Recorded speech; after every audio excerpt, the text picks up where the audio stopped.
we had stopped, did we talk about linearity the last time we got together? Okay, cool.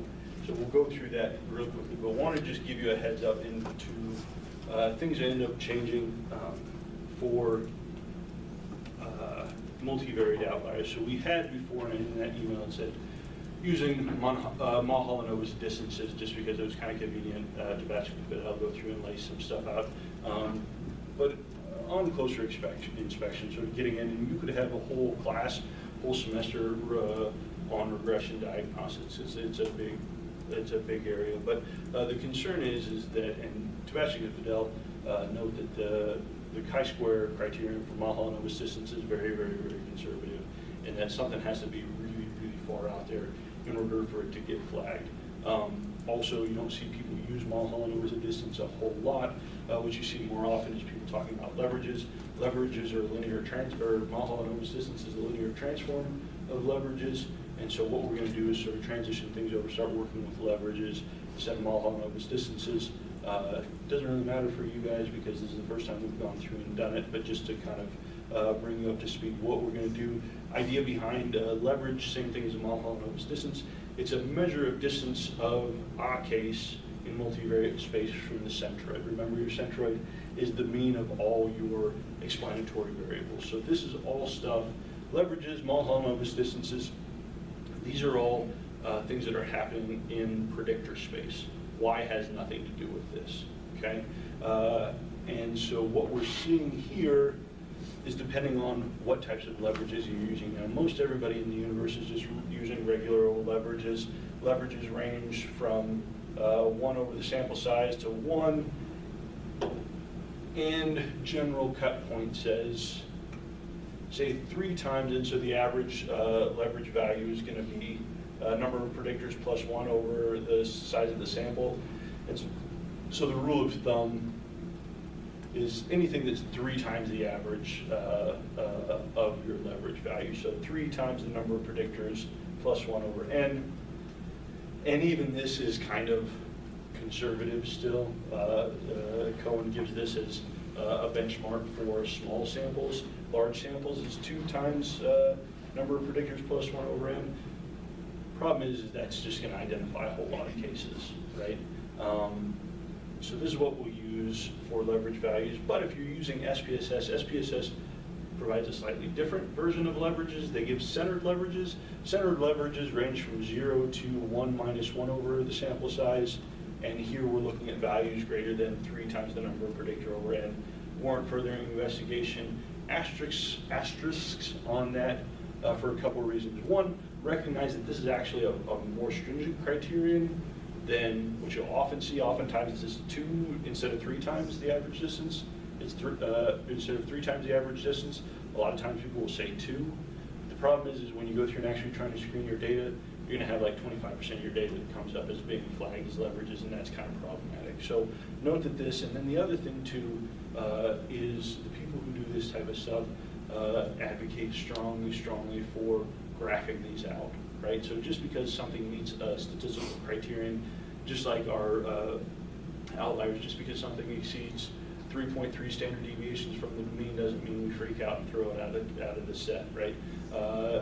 Wanting to take a look at the distribution of these leverages, we're going to do that today and kind of take a look and say, all right, are there a handful of cases that look like they're potentially problematic or could have be a multivariate outlier? How does this relate to the rest of the data instead of relying on sort of hard and fast, like this is the cut point for stuff, okay? Questions on this? All right. So, sort of corollary to this, if you run your follow-ups and you find that you don't have any leverage values that exceed 2 times the average distance, or for your center leverages, again, 2 times the average distance, you're done. You don't have to worry about it. You don't have to go through this. If you start flagging things that are falling below this, even if these leverages are sort of distant from the rest of the distribution, you're digging too deep. You don't. So think of this as a lower bound threshold. If nothing meets this, you're good. Don't screw around with it. Okay. All right. So we talked about why it's important to take a look at multivariate outliers. often can delete wanting this to be only those values that are, just because something has a leverage value that exceeds 3 times the average doesn't mean you're automatically going to eliminate it. But if you've got something that's clearly way out of bounds, it's sort of several orders of magnitude, and sort of if we go through and graph it, it's way above. So wanting to go through, once you've identified why that's a multivariate outlier, maybe think about deleting it if you have a large enough sample. This actually gets into a whole different area of literature that gets kind of tricky, but just know that multivariate outliers, the impact can be kind of unpredictable, right? It's not something we can say, oh, multivariate outliers always decrease standard error, or they always increase standard error, or they always bias coefficients in this way or that way. It's kind of all over the place, and so that's what makes it tricky to know kind of what's going on. But we'll go through and talk about some ways within the context of a regression we can start to kind of ferret out the potential impacts of some of these odd cases. Talk about linearity assumption. Again, looking at those through bivariate plots. Wanting to use a combination of your knowledge of theory and so there's a basic scatter plot matrix to choose bivariate relations to maybe go through and take a little closer look at. So within your field, if you know that something happens to not hold a linear relation with something else, that's something you always want to go through and take a look at. Or if you're just examining your residual plots or any other bivariate plots and you see stuff that doesn't look quite right, definitely go through, and we'll talk about some different methods to go through and take a look at some of that stuff. This linearity assumption is important, maybe because remember that anything we do with the general linear model is by definition assuming linear relations between variables. And if I'm modeling linear relations when things are related, but just not in a linear fashion, I'm going to underestimate the strength of that relationship to the point where I might say X and Y have no relation when they very clearly do, right? So we've run into problems with specification errors here, and then also we'll talk about this starts to become important. We have fundamental violations of our basic regression models always in the way that we do science, almost always. And that's fine if we violate that assumption as long as our data are multivariate normal. And for data to be multivariate normal, we assume that each variable and all possible linear combination of variables are normally distributed.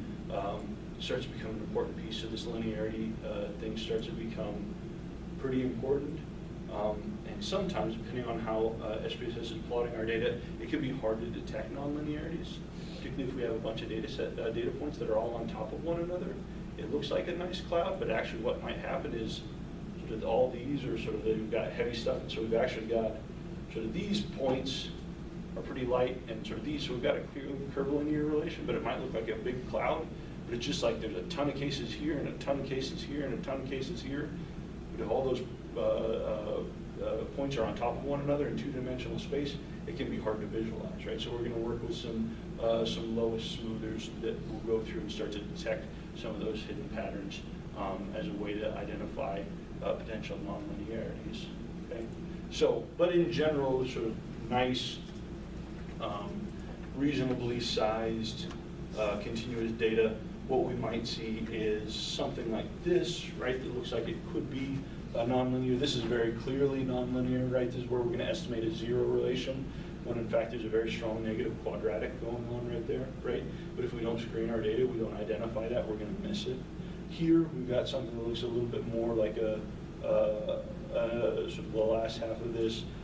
In terms of what we do, if we transform this data, we can take these data, we can estimate this in a linear model, right?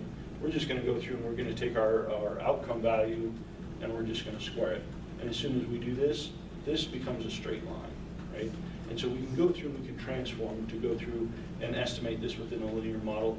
We can dummy code stuff, right? We could say, all right, here for this parabola, we're going to say this is, or let's take this one down here. We're going to say anything below 0 is 0 and everything above 0 is 1. That makes this a dichotomous variable where the mean of the values below 0 is down here, the mean of the values above 0 is up here. You can estimate a linear relation there with the dummy code. Not the best option, but we could do it. Piecewise analyses, we can do a piecewise analysis of this function here, right? We can estimate the relation of x and y between the range of x negative 5 to x equals 0. We have a strong positive relation here. We can look at and then estimate the piece of this from 0 to 5, which is a negative relation, right? So we can chop this up and say, this is the nature of the relation of x and y from the bounds of x to this level to y, or x from this level to x to this level, right? Starting to break that up into a number of different functions. Or here, right, we could sort of piecewise this to say, x holds no relation with y in the range of x from negative 1 to 0, but in the range of x 0 to 1, we have a strong linear relationship going on there, right? So this would be some piecewise analyses. Or we can go through and we can just add in nonlinear terms into our regression models. Now these start to get a little bit tricky to interpret, and you want to make sure you know what you're doing with that stuff. But this might be a time when I just include a squared term in that model that accounts for some of that, right? Other thing we can do is ignore them, right? Here, a linear function probably does a reasonable job of accounting for stuff. Linear model probably does an okay job of accounting for that too. One, you think about the added complexity of your models. You start to go through transforming your dummy codes or piecewise analyses and things along those lines. How much more variability in the data does this account for versus the added complexity of the model, right? Other thing we want to make sure that we're not doing too is identifying nonlinearities that aren't nonlinearities in the population of variables. It's just something that's going on in our data, right? So I might see, so this right here, so whatever x and y here in the population may hold just a fine linear relation. In the data that I've collected, it looks like a little curve would fit these specific data better, but unless I have a strong theoretical reason for why this should have a curved linear relation, what I don't want to do is overfit the data and say, oh, I'm going to plug in a nonlinear function in this data because it's clearly nonlinear in nature. Well, my set is, but this just might be weird stuff going on in my set. If I'm going to go through and execute any type of nonlinear transformation or any nonlinear analysis, I want to make very sure that the nonlinearity I'm modeling is actually something that reflects the actual population phenomenon and just not sort of the data that we are seeing, right? And we'll see this in some of the lowest smoothers that we use. We get some kind of funky stuff. What you want to do is take a bird's eye view of that and say, okay, is this something that's reflective of the larger phenomena, or is this just kind of nuances of my data? Questions about this? Okay. Last thing we have to talk about here is our variance assumptions. We're talking about grouped data. These are our ANOVAs and things along those lines.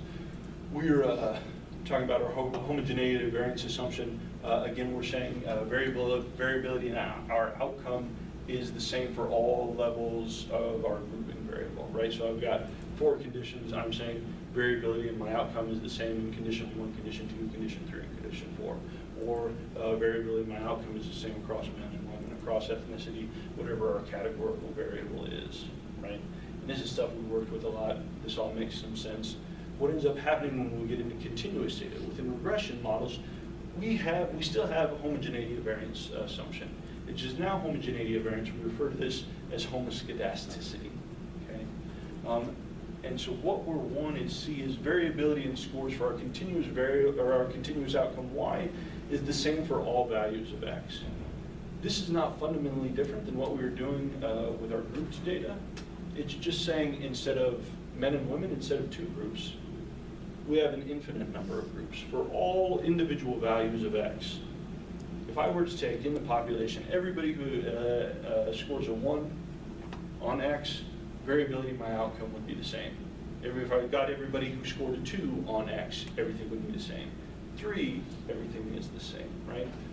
Kate, if you're looking at audit scores, right? Audit runs, what's the range of audit? Like 0 to 20? I know like severe is 11, so I don't remember. What's that? I know like severe college students is like 11, but I don't remember the top one. Okay.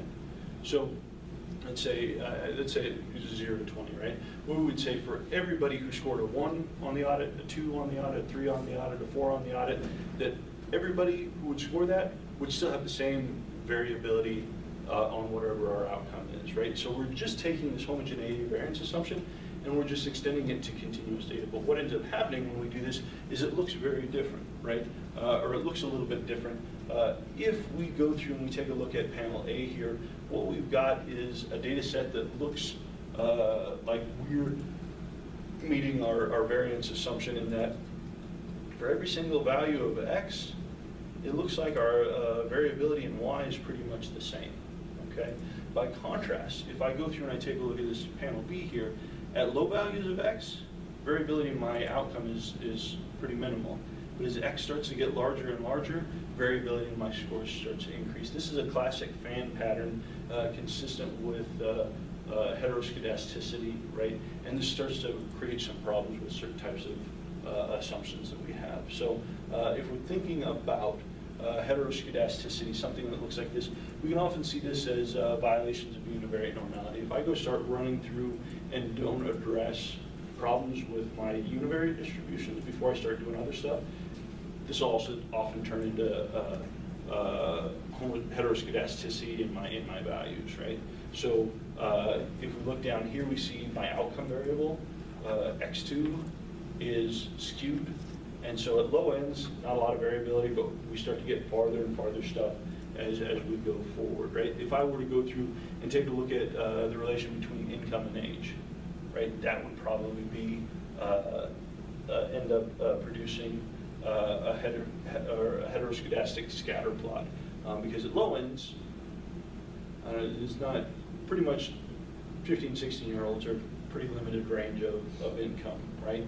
But as people start to get older and older and older, variability in income increases quite a bit, and we start to get outliers and skewed distributions as people start to get older and older and older. So if we were to look at the association between age and income, income is skewed at the low end of age, not a lot of variability. At the higher end of age, if we're talking about people in their 60s, huge variability in income, and so we might see a heteroscedastic relation there. We can also see this as a function of precision of measurement, right?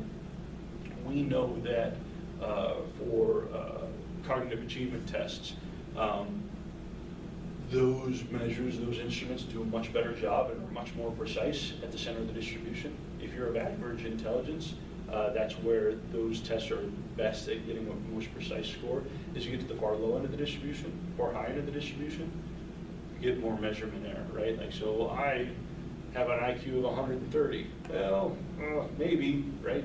So variability on that is actually quite high. You could be 115 or 150, I don't know. At that end of the scale, it just gets hard. Same thing at the low end of the scale. People who have some deficits and disabilities, hard to get a good beat on their score. So, and this is one of the things that happens in like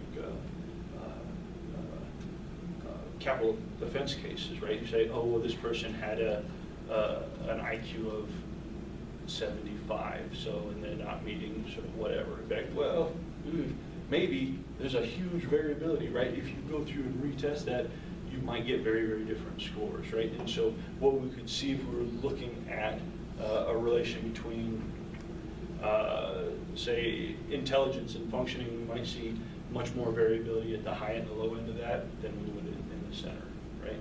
And so wanting to go through, taking a look at scatter plots when we get into some regression stuff, we'll go through and take a look at residual plots to try and identify heteroscedasticity within our model. People kind of understand sort of the concept of heteroscedasticity and see the link with what we've been doing before. It's just instead of having 2 groups or 3 groups or 4 groups, functionally we have an infinite number of groups. But we're still assuming that across that infinite number of groups that the variability of my outcome remains the same.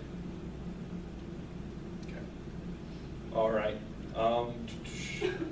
So violations of homoscedasticity is not fatal, right? It's not the end of the world because it's actually fairly common. But it does degrade our analyses to some point. Our parameter estimates are unbiased, right? So even within the presence of heteroscedasticity, my point estimate, my regression coefficients, or my means, things, those are still good, right? Those are fine. But what ends up happening is that my standard errors start to either be inflated or attenuated based on the characteristics of the data. So if I've got my variance decreases with the increase in my predictor, right? So I've got at the low end of my X, a lot of variability, and as x gets bigger and bigger and bigger, my variability gets smaller. I have sort of the opposite direction, which is more typical, right?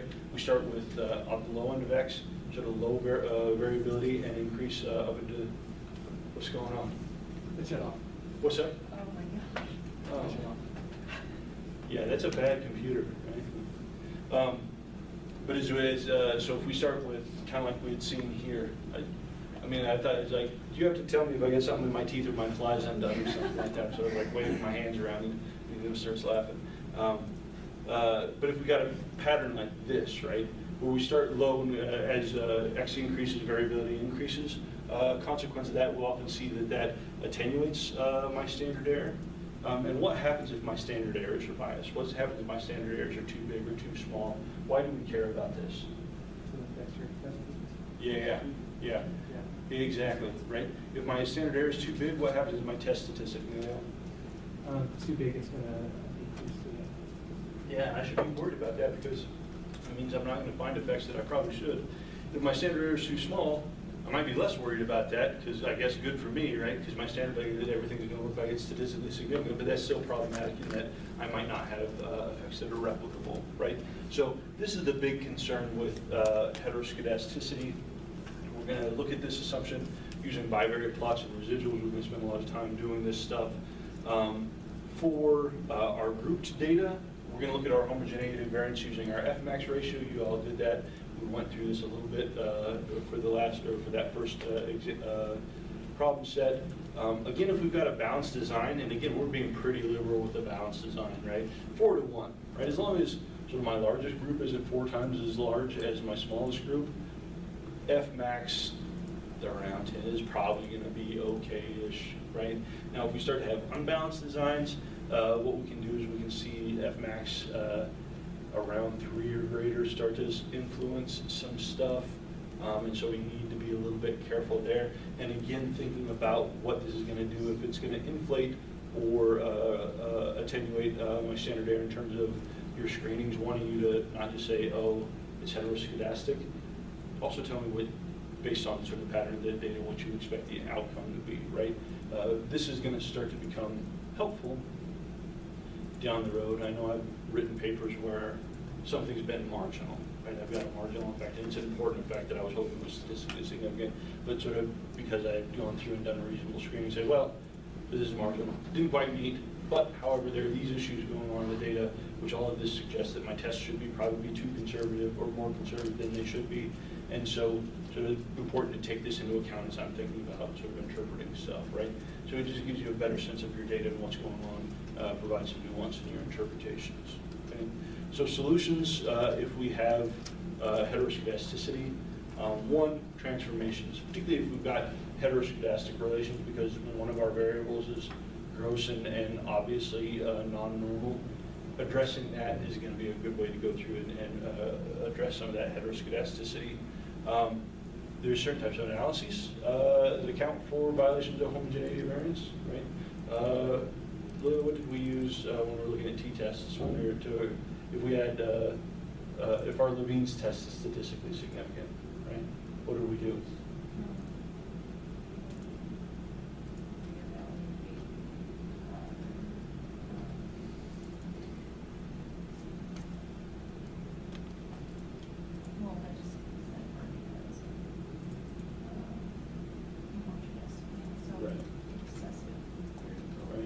And so what do we do if we find that? If we find that our groups are not, so one group has more variability in the outcome than the other group, what were we able to do in terms of our output? Mm-hmm.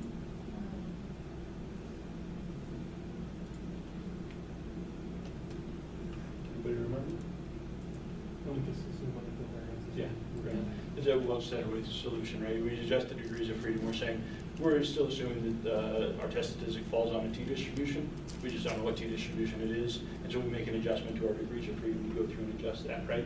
There's some stuff that we can do, some different robust regression methods that and one of the things that I'm liking a lot about Stata is that it's very easy to implement this stuff, where I just sort of change my estimator, and it addresses some of the homogeneity and variance issue stuff that goes on. So there's some different Now, it's not a free lunch, there are other things that you have to consider, but it's at least an option.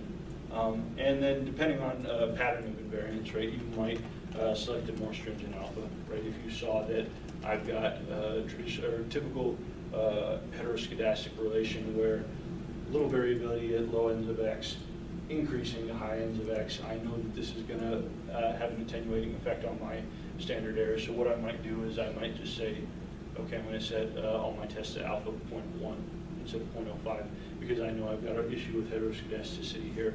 This pattern typically is associated with suppression of standard error, and so what I'm going to do is I'm just going to set the benchmark a little bit higher in order to account for it. It's not precise, but an option in terms of something you're to about. Questions on sort of how we're going to address this stuff? All right, last thing, multicollinearity, singularity. Multicollinearity, we're looking at high correlations between variables, bivariate relations in excess of 0.9. Singularity is sort of the most extreme sort of correlation between variables is 1, right? These two things are linear combinations of at least, or identical to one another, or one variable is a linear combination of two or more other types of variables. In the bivariate case, this is easy to detect because you just run your correlational analyses and say, all right, do I have super high correlations? By the way, if you get anything that's even in the vicinity of 0.9, even 1,000 yards off of 0.9, that should trigger you to say, oh, I've got some problems here. Functionally, think about this. You give me two measures of the same thing that are correlated 0.9 with one another. I can't think of any, right?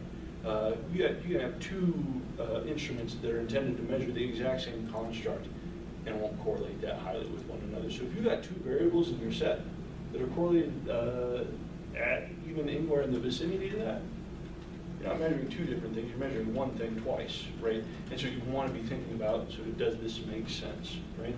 Now, when we get into multivariate space, what ends up being difficult is that I can have two variables in a bivariate sense. My variables are all unrelated to one another, but all of a sudden when I get into multivariate space, I've got a problem with the singularity where everything's hugely comorbid, right? So let's think about, I have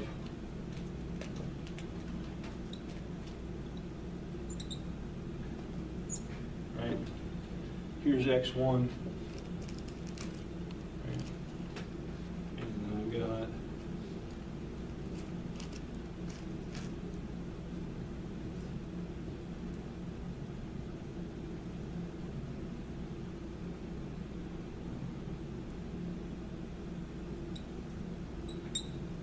okay. Those two variables uncorrelated with one another, right? But if I have now x1a is 7,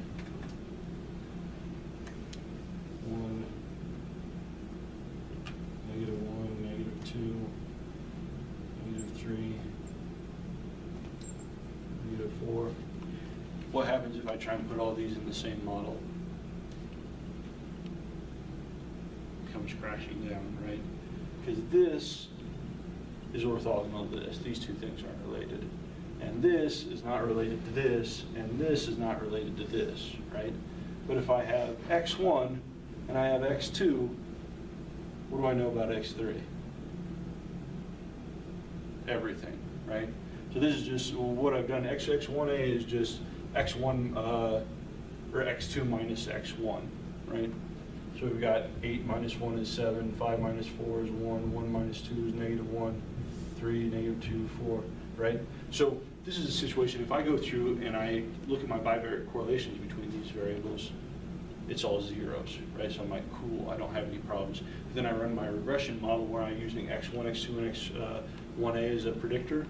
Now all of a sudden I'm getting huge error messages and everything falls apart, right? What happens is, even though in my bivariate space everything's uncorrelated, once I stack all these in together, now everything comes crashing down, right? Because this is a linear function of these two.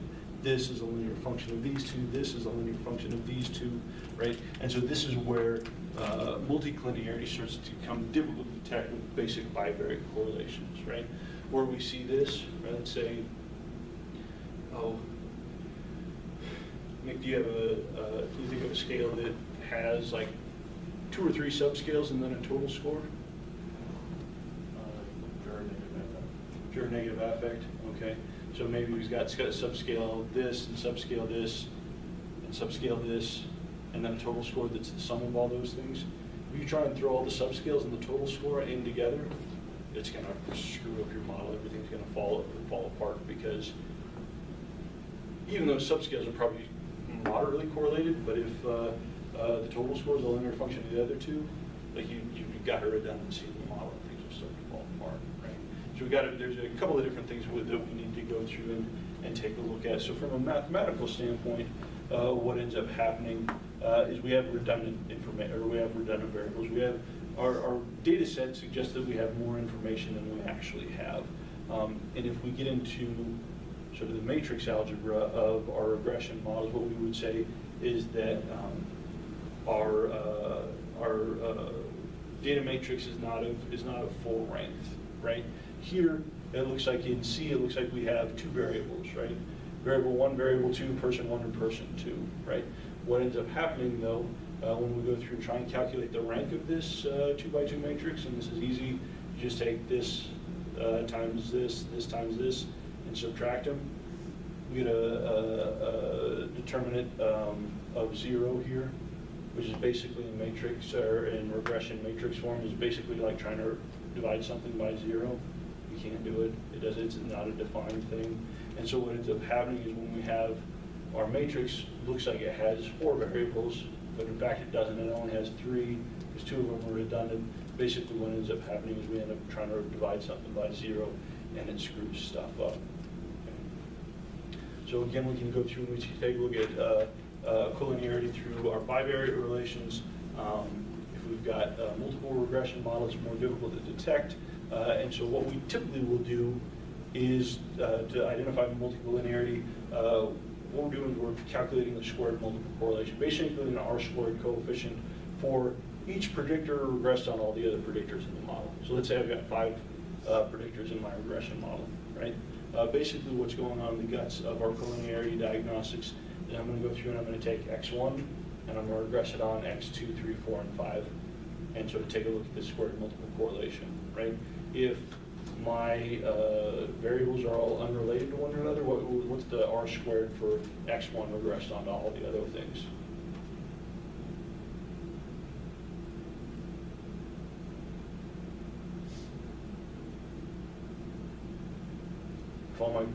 If all my predictors are uncorrelated, should X1, 2, 3, 4, and 5 be predictors of X1?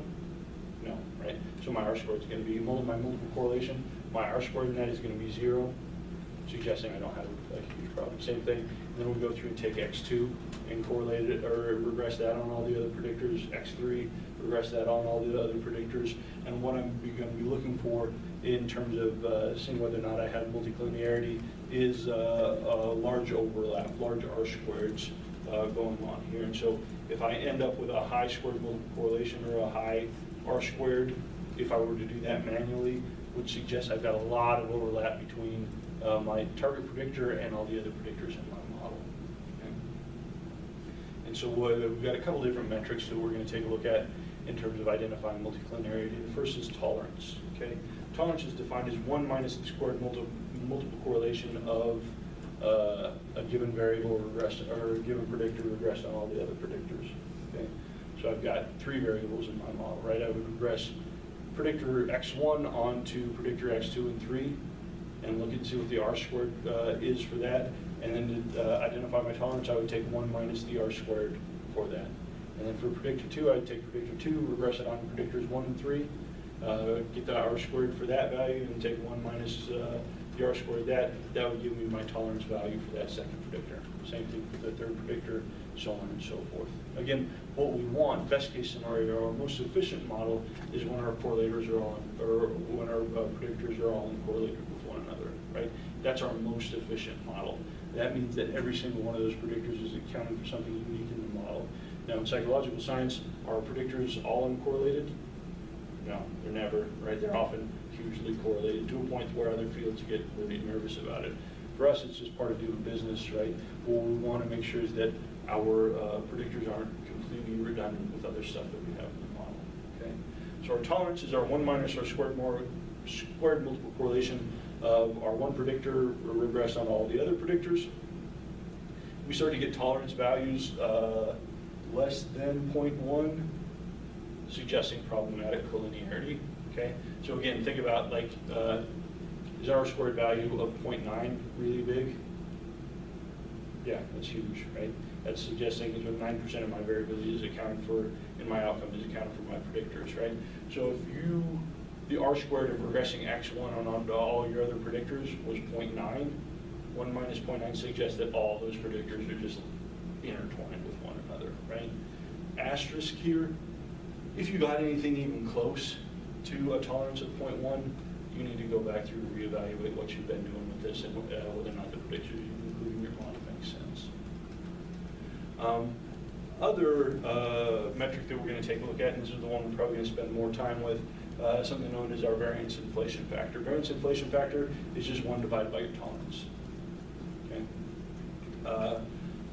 And what's nice about your variance inflation factor, we can give this, I like statistics that lend themselves to practical interpretations. Your variance inflation factor, if you take the square root of your variance inflation factor, we can interpret this as an index of how much the variance of your coefficient is inflated as a result of your collinearity, right? Because the variance of my regression coefficient, I'm going to use that to calculate my standard error. And if my variance is inflated, what does that do to my standard error? Inflates my standard error, right? And if the standard error for my regression coefficient is way bigger than it should be, what happens to my statistical test of that predictor? It goes down, right? And so what ends up happening in cases of really, really high multicollinearity, I can have massive coefficients that should very clearly be statistically significant that fail to achieve statistical significance because my standard errors are through the roof, right? And so, for example, if we have a VIF of 9, if we take the square root of VIF, or square root of 9 is 3, suggests that the standard error, my coefficient for sort of whatever predictor I'm looking at, 3 times the size it would be is if my VIF was 1. So what we're essentially saying here is looking at that VIF value to say, how much is my standard error inflated because of the collinearity across these variables? And so we can start to sort of look at real practical impact. Okay. Again, if we have a VIF greater than or equal to 10, again, indicative of problematic collinearity. Again, if anything that's even in the vicinity of anything like that, you need to take a look at your model and see what's going on with stuff. Okay. So again, sort of SPSS, other programs, if your tolerance values drop not below just 0.1 but 0.01 or 0.001, they'll just not give you an answer to stuff. This is like huge problems. There's something going wrong in your set that needs to be addressed with this stuff. Again, we have so the same measure administered on multiple time points that don't correlate 0.9 with one another. We have measures of the same construct that don't correlate 0.9 with one another. If you got variables in your model that correlate to that level with one another, you don't have different constructs. You're measuring the same construct. It doesn't matter what the measures are called different things. Functionally, what you're doing is you're capturing the same phenomenon with multiple stuff. So you can think about what needs to be in there. All right. Collinearity solutions. So again, if all I'm trying to do is predict stuff, if all I'm trying to do is maximize my R squared, if I'm in business, right, and I just want to throw everything that I have into the hopper to try and maximize sort of my projected outcome or my projected earnings for my business or something like that, I could care less how much collinearity in there is going on, because multicollinearity doesn't impact the quality of your prediction model. That's fine, right? But if if you're going through and you're wanting to take a look at individual predictors, the unique effect of individual variables that you have in the model, that all goes to shit because your standard errors are way too huge because stuff goes, all your variance is inflated on this. So, but if I'm just doing a very practical thing, and so my goal is just to maximize issues, but you're all psychological scientists, so no one here is probably ever going to be concerned with maximizing their R squared. That's not why we do stuff. So this is probably not going to apply to you. One thing we should do to go through and take, if you do see collinearity at this level, take a look for data errors and proper coding. Make sure that you haven't gotten variable 1 got copied into variable 2, and so there's weird stuff going on there. Want to make sure that you don't have some predictors that are a linear combination of other predictors, right? So that Nick didn't throw in subscale 1, subscale 2, and then subscale 3 is just the sum of those other 2 subscales, and you tried to use them all as predictors. That can go ahead and throw stuff up. Delete redundant variables, right? Like, oh, well, I've got sort of this measure and I've got this measure, and I wanted them both in there because some people like this measure and some people like this measure, so I'm just going to include both of them in there. No, don't do that. It's the same stuff. Make a decision on which one of those variables is the best in terms of the distribution, or sort of does the best job of capturing the whatever construct it is that you're wanting to measure, and say, all right, I've got 3 variables that are all really kind of capturing this thing. I don't need 3. 1 will suffice. Which one do I choose? Right? And sometimes that can be, again, either a conceptual issue or a practical issue. Like this one seems to be a slightly better distribution than the other one. This variable has a bunch of outliers that are a pain, and this one doesn't. They're functionally measuring the same thing, just going from there. You could sum or average collinear variables, right? So I've got multiple things, multiple variables in my set that are all kind of getting at the same thing. So maybe instead of, Nick, you decide that your affect is an important piece of things, but subscale 1 and subscale 2 are named different things. But really, they're really strongly correlated. They're functionally measuring the same thing. Maybe I just take the average and take the sum score. Psychometrically, that's going to be a better scale anyway because it's got more items, right? It's going to be more consistent. So maybe I say, I'm going to go through and just, instead of having individual subscale, I'm just going to use the total scale for this analysis, right? Now the drawback to this is sometimes if I've got this measure and this measure, if I just average them up,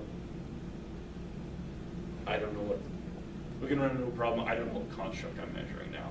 So this is this thing and this is that thing, and they're highly correlated, and I'm just going to average them. But now I've got a measure that doesn't map on nicely to a recognized theoretical construct, and probably not something that may not be anything that anybody might ever use ever again. So some limitations, you want to be careful with that. And then the last thing you'll see people go through and do is use principal components analyses to create component scores and then use those. That's garbage, don't do that. Essentially what you're doing an EFA and sort of pulling out sort of different eigenvalues for your different stuff. And you've got, if you're familiar with principal components analyses, then you've got unique packets of variance that are all orthogonal to one another, right? Which is great because now you've got predictors that are zero correlated with one another, but you've also got a measure that no one will ever replicate because it's a unique component based on your data, based on sort of unique aspects or shared aspects of different stuff. And so I don't know what I'm measuring, right? I mean, I can plug it into the regression analyses, but interpretation is beyond me because I'm no longer measuring a construct. I've got sort of a unique component of some things. And so there are some techniques for doing this, but I think it would be rare that it would be a good idea probably to do most of anything that you guys are going to be doing. All right, questions about this? All right, so general checklist for multivariate screening. Want to go through, check accuracy, plausibility, always first. Determine amount and nature of missing data. Want to make sure that if you're missing values, identify what cases or what variables so we can go through and see whether or not we've got systematic missingness. univariate normality, univariate outliers, multivariate outliers, linearity, homoscedasticity, and then multicollinearity, singularity types of things. Okay. So what we're going to be doing in this set is just going to go through some general screening procedures. And the idea here is that I've just got this collection of variables that I'm wanting to go through and do some analyses on, right? I don't necessarily have a specific analysis in mind, or maybe I do, but there's a lot of other stuff that I'm going to sort of go through and do. So this procedure we're going to walk through today is just to say, all right, here's my collection of variables. Are these multivariate? What can I say about the multivariate normality of these variables within multivariate space? Okay, so it's very general. When we get into the regression stuff here, we're going to get more specific in terms of how we go through and tease. Some of this is apart, so a lot of this will stay the same, but some of this will change. This is just kind of the general overall. If John said, hey, Josh, you're my statistical consultant, I want to do some multivariate analyses with these variables. Can you go through and make sure there's no screwy stuff in there? I'm like, okay, I'll go through and take a look back. Yep, these things all play nice together in multivariate space, absent this case or that case, and then I did transform on this other thing. So go nuts, you're good to go with this stuff, right? When we start to get into specific models within like our regression stuff, then we'll say, okay, here's the outcome, here's the predictors, doing a little more intensive stuff with that. All right, questions on any of this? All right. Okay, yeah. Let's be back in 10, and we'll jump into working through SPSS stuff. Your sort of new multivariate screening packet handed out. I'm going to walk through sort of this in SPSS. Okay. So again, what we've got here is we're going to say we've got a set of variables, and we're going to say maybe eventually what we want to do is regress and take a look at the unique effects of participant age, biological sex, months since car accident, and cumulative trauma history on PTSD severity. Okay, so this is kind of like the general model we might be looking at for. Now, if we were to screen for this specific regression model that I've listed right here, we could do some other stuff. But so basically what we're saying is we're interested in determining the extent to which this combination of 5 variables, PTSD symptom severity, age, gender, months since car accident, so these are people who are coming in following a traumatic motor vehicle accident, and then their cumulative history of trauma. This is going to be number of traumatic events that they've endorsed over the course of their lifetime. And so what we're going to do with this is go through and see how these variables are all playing together in multivariate space. Okay, so first thing we're going to do, same thing that we've done before. We're going to go through and take a look at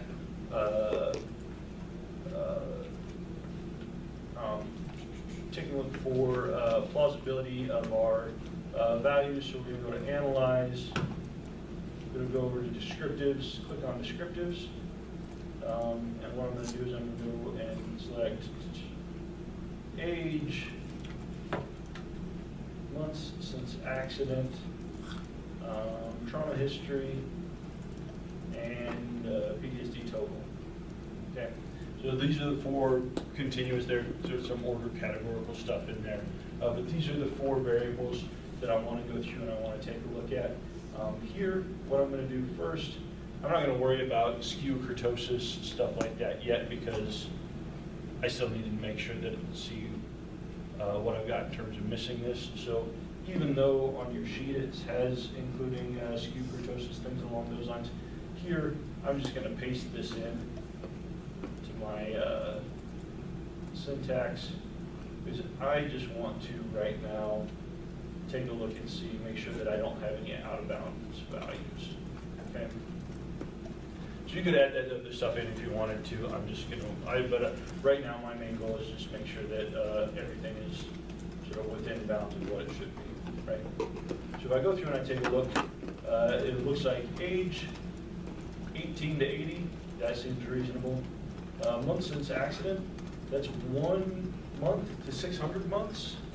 That's a pretty massive range, right? So I would maybe want to go through and double check that, make sure that, now it could be someone came into the clinic who had an accident that was many, like decades ago, would want to go through and check, make sure that that wasn't supposed to be 60 instead of 600, but would want to go through and take a look at that. But if I have someone who's 80, it's possible that someone could have an accident sort of a long time ago. Number of trauma events, the range of this is going to be 0 to 16, I'm 0 to 11. That makes some sense. And then PTSD severity, 0 to 136, I've got 0 to 115. So it looks like that's all reasonable. Outside of months since accident, might want to go through and double check that to make sure that that 600 is a real value. But what am I seeing in this table that I know I'm going to have to address?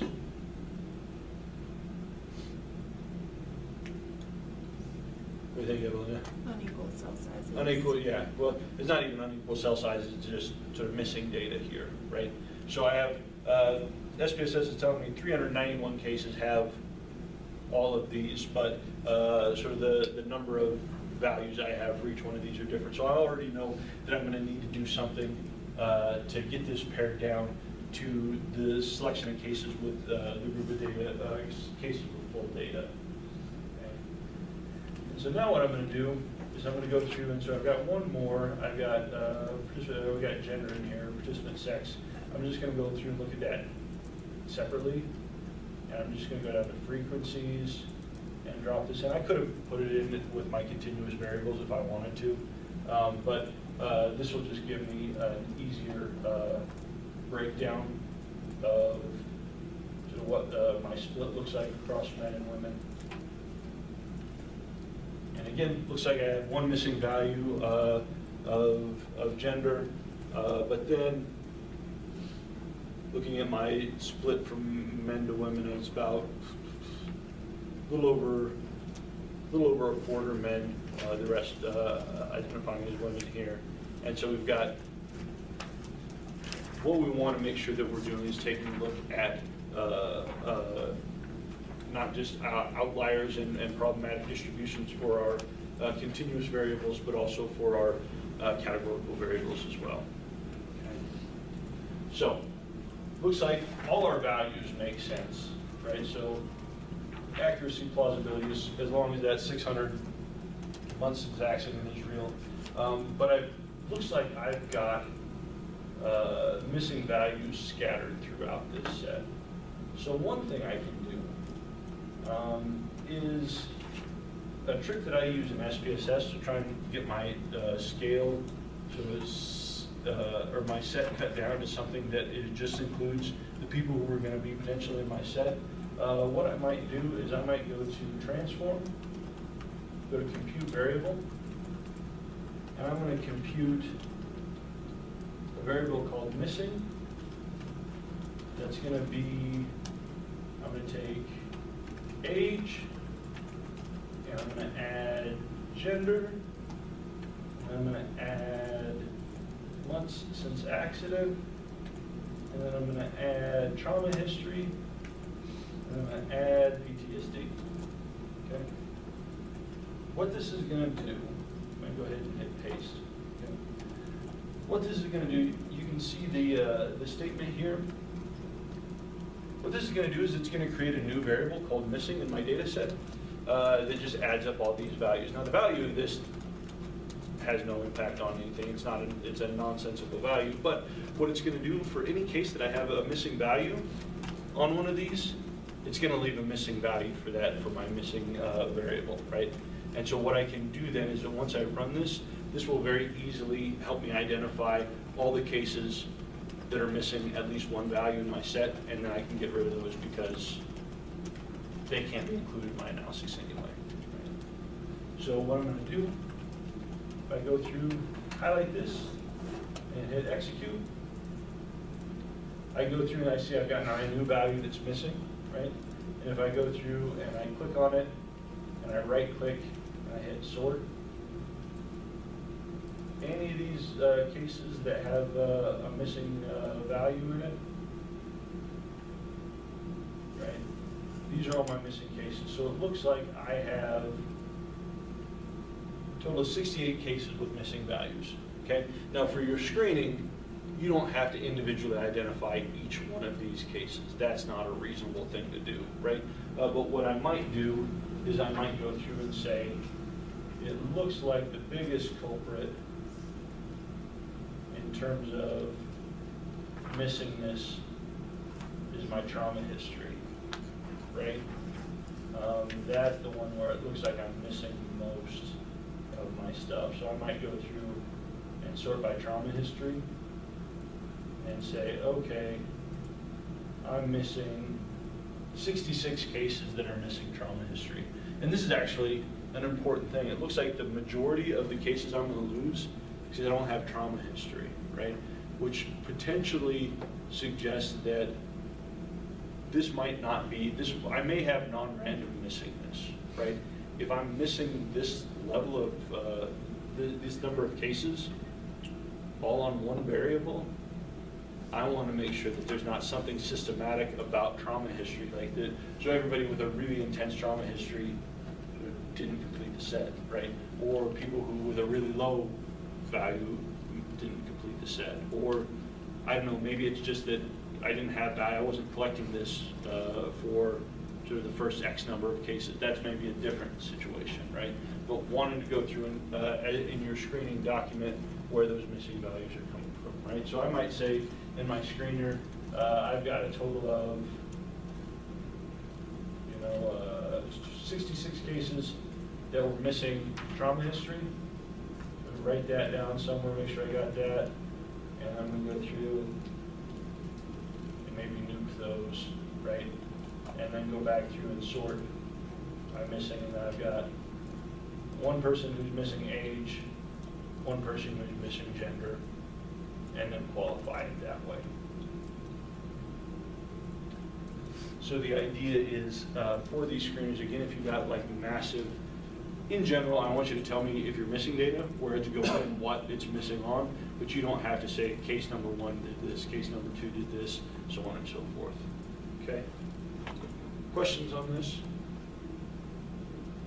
All right. So what I'm going to do now, I'm just going to go File. I'm going to save this as a working set or something like that, just so it's a different file name. Because if I've gone through and I've deleted cases, I don't want to delete cases out. I want to sort of make sure that I save that into a different set, so I still have those other things retained. Okay.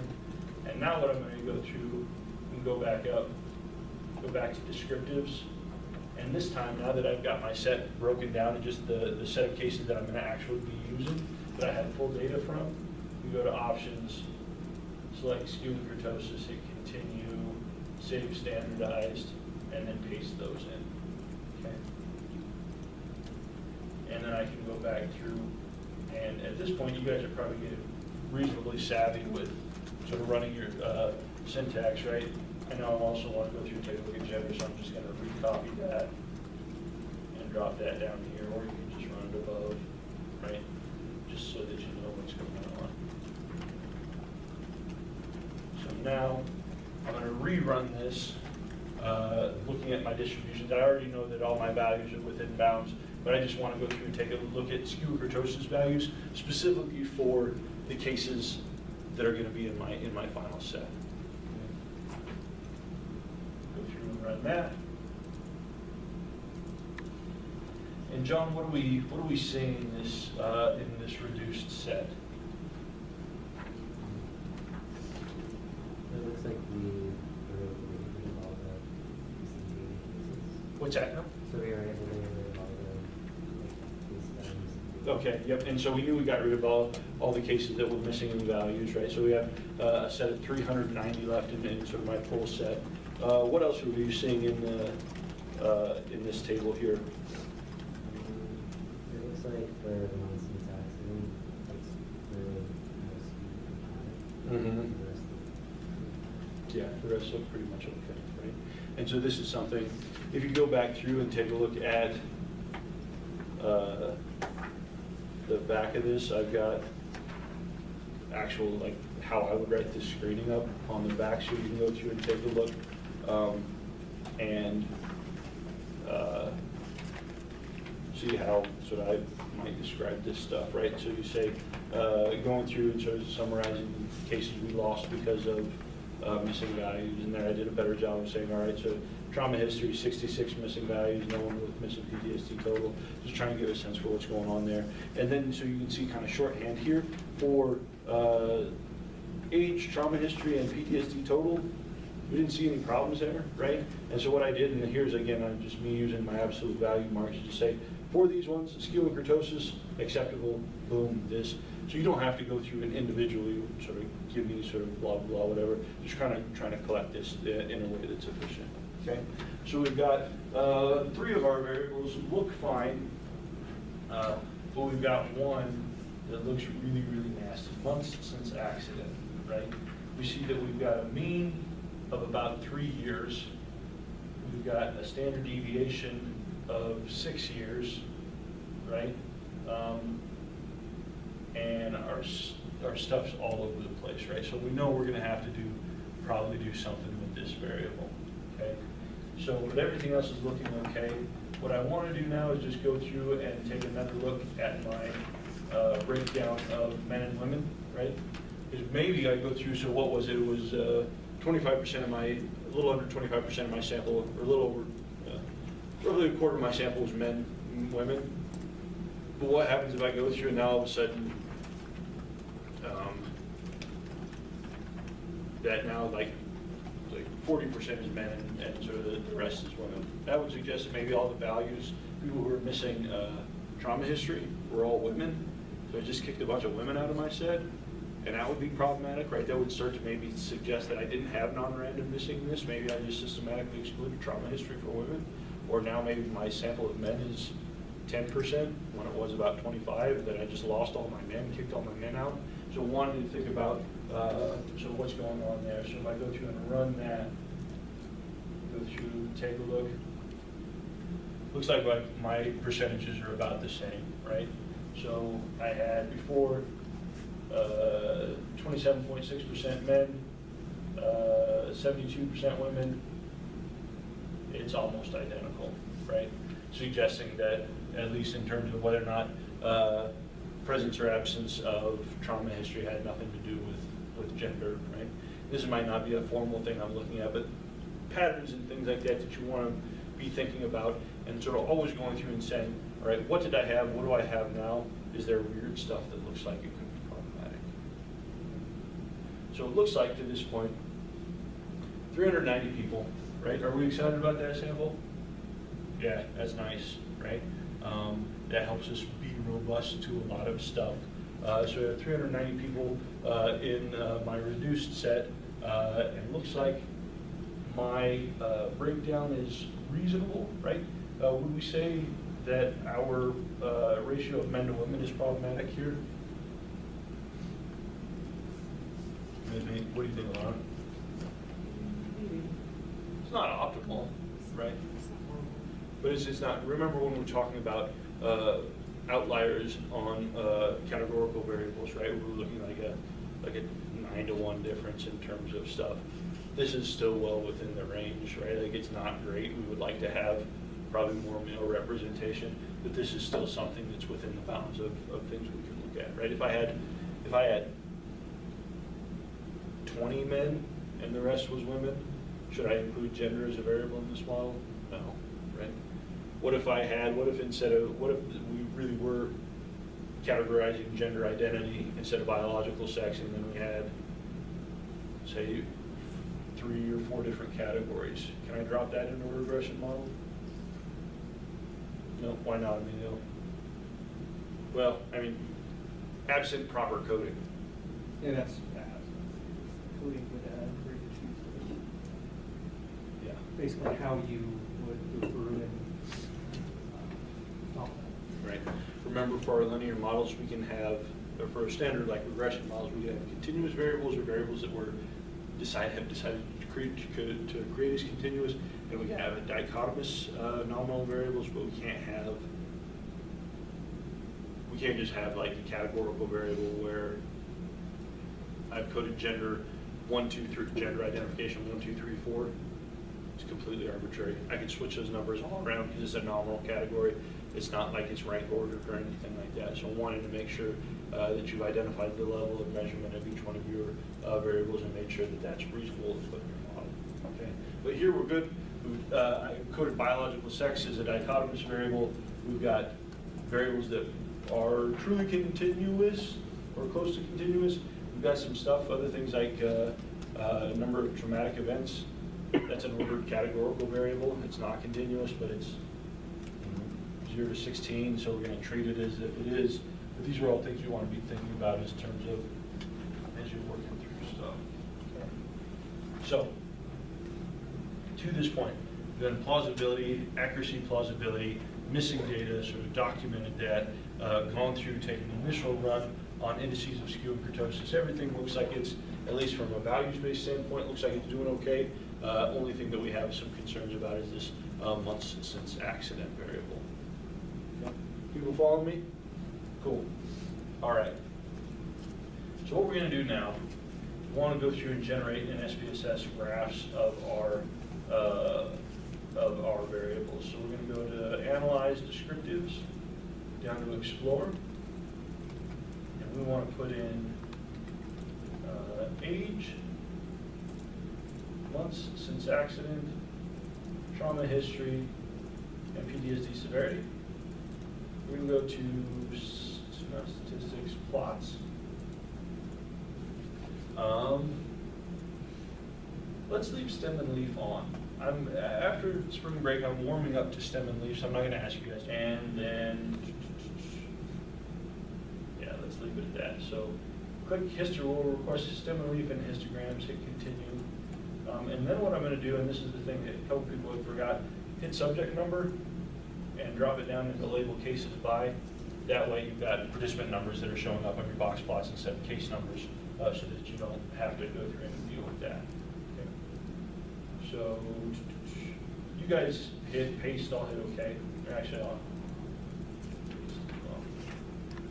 okay, so here's our Explore. Do we need to take a look at histograms and box plots for our dichotomous variable? Nope, that doesn't make any sense, right? We don't expect that to be normally distributed anyway. So we'll restrict this to our continuous variables, go through and run our output. Say we got 390 cases in all of our stuff, that's good. Means, descriptive stuff, accident, like all that stuff is good stuff. And then we go down and take a look at our histograms. Age since years, what are we seeing here, Laura? Mostly normally distributed. Yeah, mostly normal. What are we seeing there that we might want to note in if we're describing this histogram? It's a little possibly skewed. Maybe. I mean, for data, I'm pretty excited about this. What about what's the thing that's going on here? Yeah, it looks like we've got a couple of scores.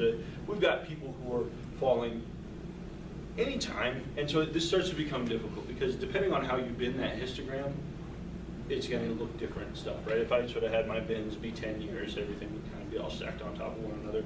SPSS does a reasonable job of choosing bins for a year, but what I would do is I would say histogram looks relatively normal, except for we have a couple people at more advanced stage staying away from the rest of the distribution. Anytime I see sort of gaps in the distribution like that, that's probably the thing I'm going to key on. But other than that, this is nothing much else to say about this histogram. It's looking pretty good in terms of stuff. But we want to note that we do have someone who's, or a couple people looks like who are advanced stage here. So if you go down through and take a look at this is your stem and leaf plot.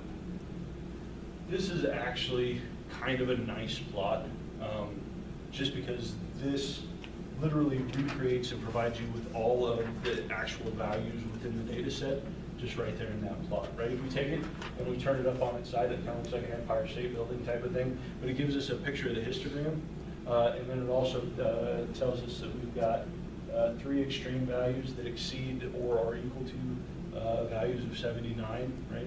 So those stem and leaf plots are actually pretty nice, particularly with smaller samples. A nice way to, from a technical standpoint, from a statistical standpoint, that's actually a really great way to provide someone with basically all the values in your set in a quick, kind of succinct thing. Now, to draw these out by hand would be a pain, but these are actually kind of nice. So, I don't know, I'm not going to make you guys incorporate the stem and leaf plots in, but I would encourage it. In terms of communicating information, they're actually quite nice. Okay. Same thing, we go down to our box plot. Things are looking pretty good, but again, here we've got, looks like a collection of 3 cases that are falling beyond 1.5 times the interquartile range. But aside from that, that box plot's looking nice, right? So again, wanting you to take a look at this stuff, and if there's things that are noticeable about them, write those down. But if it's looks pretty good outside of just a couple of things, you don't need to sort of try and imagine things out to try and, or extrapolate. I don't want you to try and find things that aren't there with this stuff, but just as you're going through your screen, just kind of talk about things. Okay. So age actually looks pretty good, with the exception of 3 values that are falling sort of outside within. But at the end of the day, are we going to be super concerned about these? Yeah, probably. Why not, Kate? I mean, we have such big samples. Yeah, we have 390 people in this sample, right? Their outlying values, they're staying away. But it's not like I've got someone who's like 500 years old in this that's going to drag this way out mean around. With a sample of this size, we're pretty stable in response to values that are quite large, right? So we're doing pretty good there. Now, what about, oh yikes, months since accident? Do we like that? No, that's gross. Right, so we saw that this had a skew of 4.6 and a kurtosis value of 24.8, right? We knew that this was going to be an ugly distribution. It's not a distribution that maybe we're necessarily surprised by, given what we're measuring. But remember that just because it's maybe expected doesn't mean it's not problematic. This is clearly a value. There's no way that we can identify this as approximating normality or any other such thing, right? This is clearly a problem. So we've got people, and this is a motor vehicle clinic at University of Buffalo. We had people coming in who've been in car accidents, getting rear-ended on the freeways and things like that, and sort of T-boning intersections and stuff like that. And so most of our people were coming in pretty close after an accident, right? Within 3 months-ish, right? But then we've got people who were just experiencing chronic difficulties for a long, long period of time. And so this is clearly an important component, so it's something we want to do, right? And even if we start chopping off, like, okay, well, that's an outlier, so we're going to get rid of the 600 person. Well, now all of these people become problematic, and then we just start chopping things down into, you can't smooth or fix this distribution by kicking people out. This is a variable that has just the measurement properties. We're going to have to do some different stuff with this, right? So we want to go through and sort of say, okay, so the extreme skew in the histogram, lots of different sort of values kind of trailing out. Again, you don't have to say at this level, but you can just say number of outlying values going off to the extreme right tail with gaps in the distribution, things along those lines. Just trying to describe that out. Again, you see the same type of thing in the stem and leaf plot here. And then you just see a box plot that's not useful for much outside of just saying that you've got a terribly skewed distribution with a lot of values falling way out. And again, you don't have to try and count these out or tell me the number of scores. You're just going to say, describe this for me, right? So history of traumatic events. So we know we're going to have to do something with this month since accident variable. Going down, looking at trauma history, number of events. So this, again, is sort of a nice skew. What was the skew on this? Skew of 1, exactly. And a kurtosis of 9.95, right? So we've got like the right half of a normal distribution, and so we're missing the other half. So we've got clear skew, right? We wouldn't want to say this is approximating a normal distribution because the skew value is less than 2. It's very clearly skewed. But we've got an ordered categorical variable here where people are sort of saying number of events that people have checked.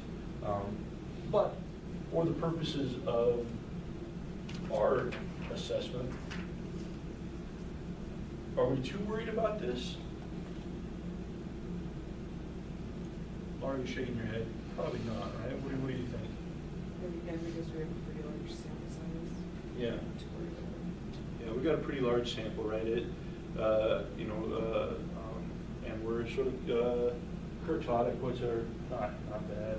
Right? So we're 1.95, right? So we clearly, in our screening, would want to identify this as having a skew and say that this is skewed with increasing number of people or increasingly small proportion of people having, so reporting an increasing number of trauma events, right? But overall, probably not too concerned about this distribution a whole lot, right?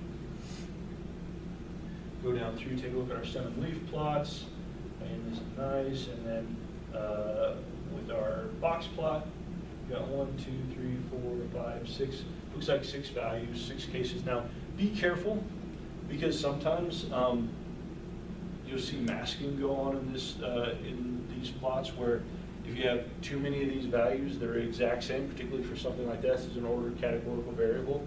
So if I had, so we got 79, 137, what is this as a value of, say, 10?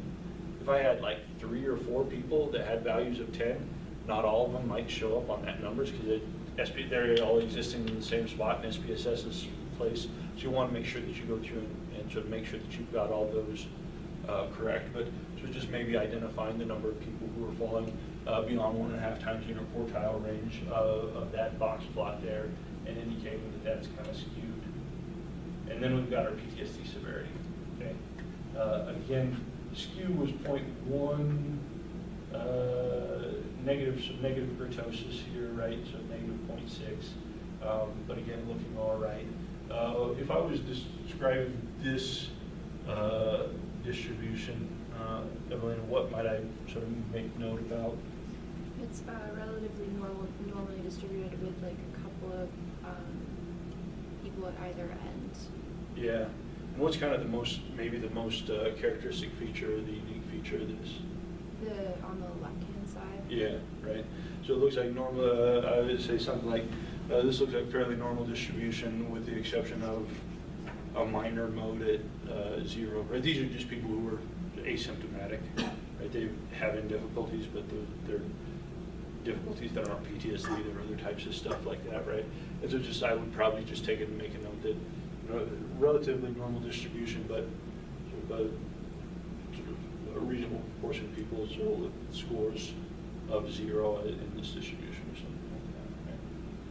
And again, is that crucial to knowing whether or not, or is it determining whether or not these data meet multivariate normality? No, right?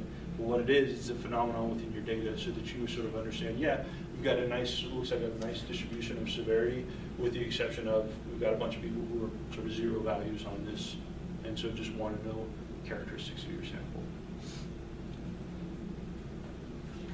All right. And then, so that's fine, looking good. So, going through, taking a look at all our distributions. So, what's the thing that we probably need to address? Months since accident, right? It doesn't make sense to continue to look at linearity and sort of heteroscedasticity and things like that unless we address this. Because if we go through and do it, everything else is going to be screwed, right? Everything is going to be effed up because we've got a clearly non-normal data or variable there. So we're just going to do a bunch of stuff to know that it's already going to be problematic, right? So what we need to do is think about how are we going to address this, right? Now we talked about transformations and smoothing. Does smoothing months since accident make sense? We take sort of outlying values and move them sort of one value higher than the adjacent. No, it's going to be half your data you're going to have to end up screwing around with, right? It's just not going to be reasonable, right? What about dropping outliers? Does that make sense? No, because I'm going to drop sort of maybe the most extreme 3 values, and then just the next thing at 3 are going to be now 5 standard deviations from the mean. So I'm going to get rid of those, and then the next ones are just going to go through and do these. So this is going to be a case where it's very clearly, this is an excellent time for the thing about a transformation. Okay? And so what we're going to do is we're going to go to transform, compute variable, and this time I'm going to create a variable, and I'm going to call it ln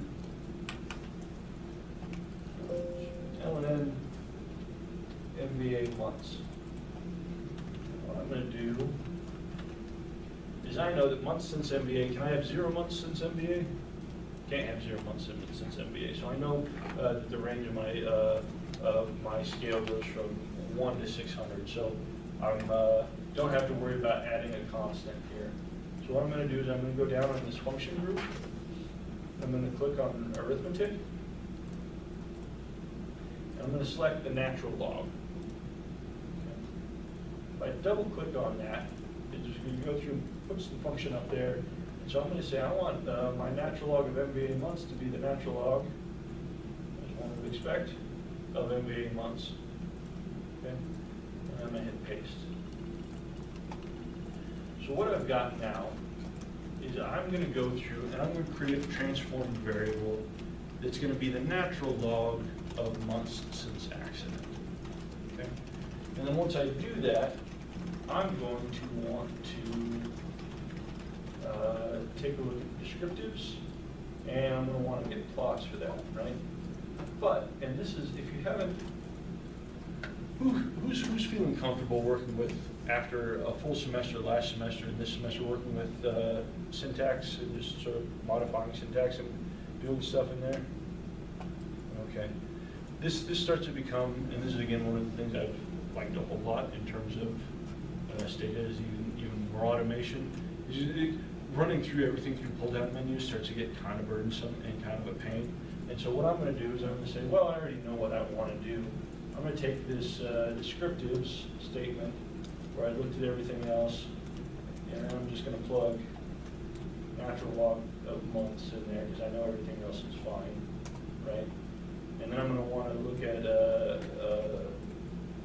box plot and histogram. So I'm going to take my examine, and I'm just going to go through and take natural log of months and paste that in there. And now I've got it under control, right? This is going to be nice, and I would strongly encourage you to do this. This screening is going to take a lot of your time as we work through stuff. It's just a lot of stuff to go through and think about.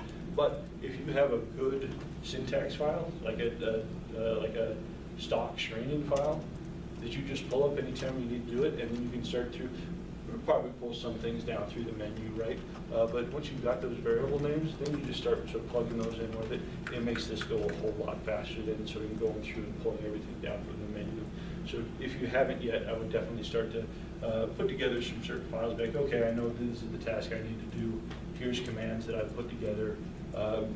Remember that to go through and label this, that helps until you sort of really get a handle on this stuff.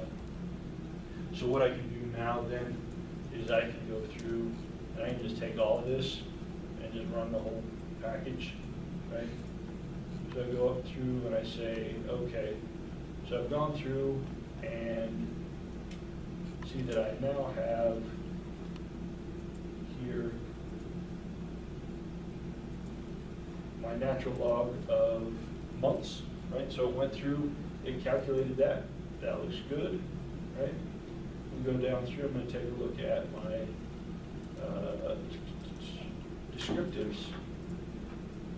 What am I seeing in terms of my descriptives for my natural log of MVA months relative to MVA months that I had before? Your mean statistic and your kurtosis are not as extreme. Yeah, they're actually gorgeous, right? They're looking really nice. I went from a variable, so the raw score of months since accident, I had a skew of 4.6 and a kurtosis of 24.8, right? My skew and kurtosis for the natural log of months since accident is 0.33 and negative 0.32, right? This is exactly the type of data that these transforms were intended to address. We've gone through, now the drawback is we're no longer talking about months since accident. We're talking about the natural logs of months since accident, which is a different variable. You need to make sure that you're communicating that. But what this has done is our skew and kurtosis values have improved immensely. If I go through, take a look at my histogram, that's looking a lot better, right? My stem and leaf plot is looking reasonable. My box plot is looking reasonable. Like, this is an unmitigated win. Like, this just sort of took care of everything. And then the other thing that's nice too is that the natural log of a variable has nice interpretive value within the context of regression. And so we retain, even though we're not working with the original variable, we're working with the transform variable, but within the context of our analyses, that transform variable still has interpretively meaningful stuff going on. So if you can use a natural log transform, go through and do it, because it's a nice way to go through and regress stuff and still maintain some interpretability. Okay.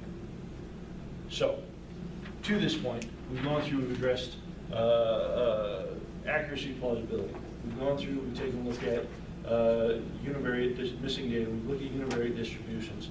Things were looking pretty good, except for months since MVA. Log transformed that, reevaluated that, that's looking good. So at this point, what we want to now go through and do is take a look at outline values, right?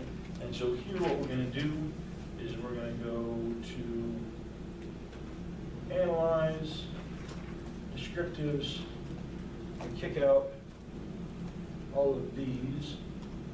And I'm going to put in z-scores that I created for age, not months since accident, because that's my original variable, I don't want that. Have trauma history, PTSD, and then I'm going to put in the z-score of the natural log, right? Because that's the variable. Months since accident is out, natural log of months since accident is in. That's what we'll be using from now on, okay? Write more.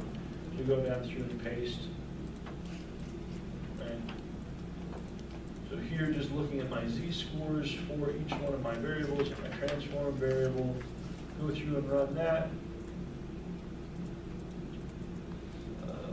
Nick, what are we looking at here in terms of outlying values?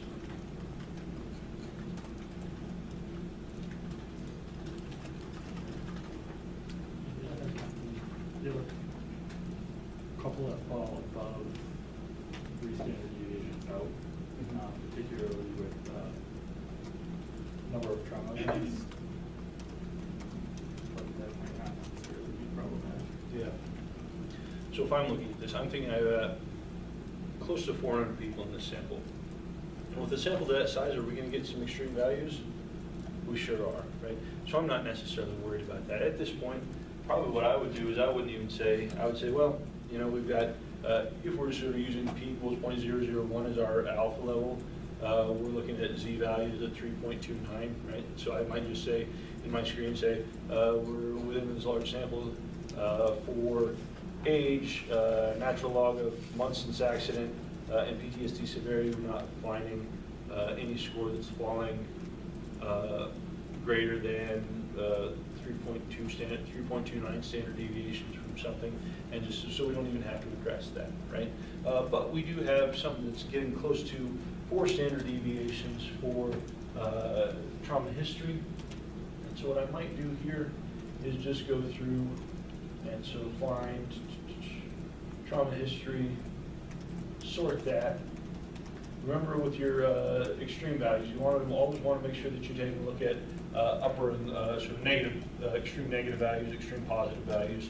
We don't have any extreme negative values, just the extreme positive values.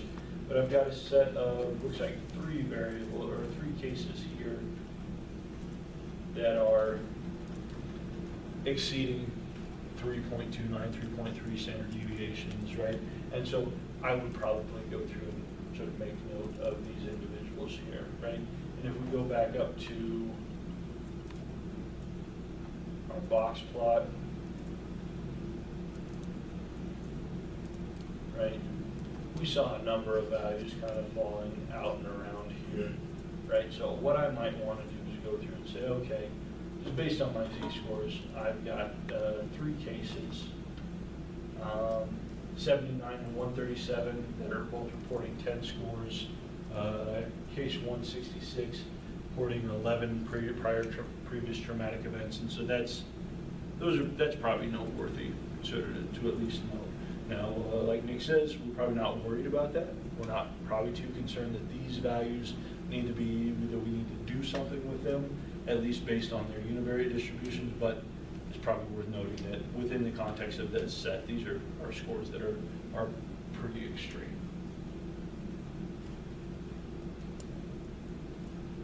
All right, questions on any of this? All right. So what we need to do now, so we've got accuracy, plausibility, we've got missing data, we've got univariate distributions, we've got univariate outliers. Now what I want to go through and take a look at, I want to look at multivariate outliers, okay? We had talked about using leverage values as a way to go through and sort of identify cases that may be strange in X space. Now remember that multivariate outliers, and we'll get into this more in regression, we're talking about sort of predictors, right? Now for this general screening, what we want to do is we want to see like how all these variables play together. So a trick that we can use, and Devash Fidel talk about this as a means of going through and identifying cases that represent odd configurations of your variables. We can use a regression model to go through and calculate leverage values for this in a way that's pretty slick. So what I'm going to do is I'm going to go to Analyze. I'm going to go down to Regression. I'm going to select Linear. Okay. And for my dependent variable here, I'm going to choose subject number. Okay? Because remember, leverage values only deal with the predictors. Y doesn't matter. So it doesn't matter what Y is in this. So I'm just going to choose subject number because it just gives me something to plug in here. But what I'm going to do then is choose my independent variables. I'm going to choose age, gender, natural log of months since accident, trauma history, and PTSD symptom severity. Okay. So what I'm going to do is I'm going to regress subject number onto all the variables that I'm interested in looking at in terms of multivariate space. Okay. And then I'm going to go to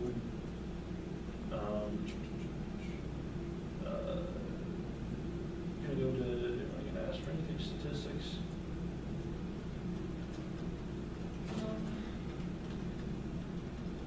Yeah.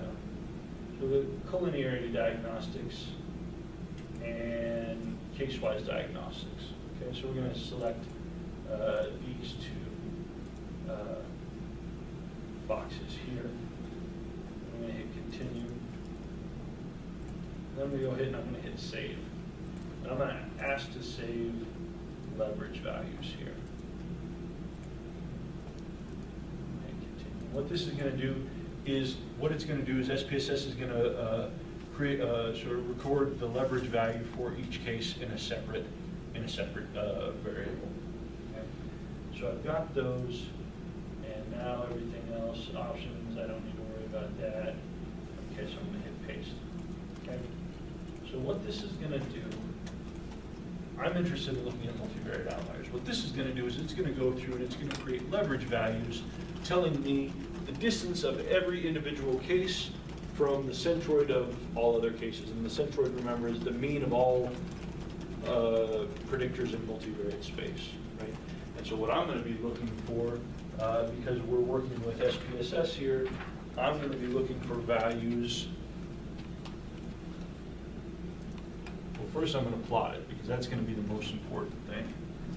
But if we're using our rule of thumb, I'm going to be looking for values that fall 3p divided by n, which for this case, or within this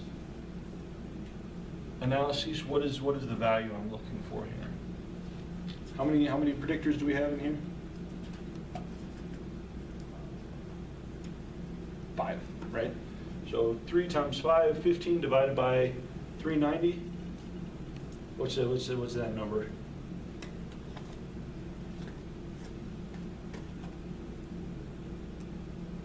Was it Nick? No. No, you looked at me and I thought you had it. 0.038. What is it, Haley? 0.038. 0.038. Okay. It seems like a small value, right? But this is kind of what we're going to be looking So we're going to go through and run this model. Okay. Now there's a lot of stuff that we don't need to worry about within the context of this model. It's not a model that's predicting anything. Again, our outcome is subject number, right? But I would note, if you're looking at your model summary, that we do have a statistically significant model, right? So this combination of variables accounts for some non-zero variability in our outcome. Does that mean anything? Who says no? Show of hands. Basically, we predicted, sort of taken sort of variables and predicted them on a random number, but we've got a statistically significant regression model. Why is that?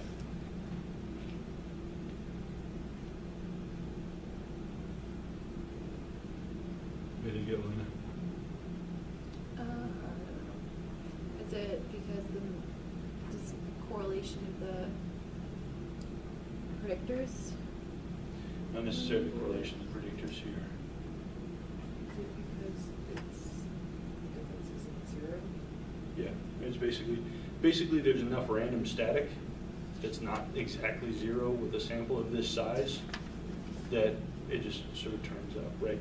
And so this is neither here nor there for this stuff, but wanting you to sort of recognize that even if we put together a regression model that makes no sense with a sample size that's large enough, things start to come up as statistically significant, even though there's no meaning, it doesn't mean anything, right? It's just that there's enough in the variability in subject number, there's just enough static going on that it's estimating it to be statistically significant than zero, statistically different than zero, which doesn't mean anything, it's just a power issue because we've got close to 400 people in the sample, right? So it's just a nice example of sort of being cautious about sort of what you're interpreting as meaningful and things like that. So, but as we go down through, let's see, look at that. We see number of traumatic events is a significant predictor of subject number, right? Again, it doesn't mean anything, right? I mean, I guess maybe that people may have gotten more severe symptoms as they continue to collect data, but probably this is just fuzz and noise going on here, right? So always wanting to sort of make sure that you're taking these things with a grain of salt. But what we can do, you can ignore all of this stuff for now and just go down. But one of the things in this output, which is, again, we ran this model just so SPSS would calculate leverage values for us, right? That's all we did this for. But if you go down to residual statistics table, you'll see that you have the minimum and maximum for your centered leverages. In addition, for a whole bunch of other residual statistics that we're not going to worry about for right now. When we see our smallest leverage value, 0.002, our largest is 0.058. What does that suggest to us?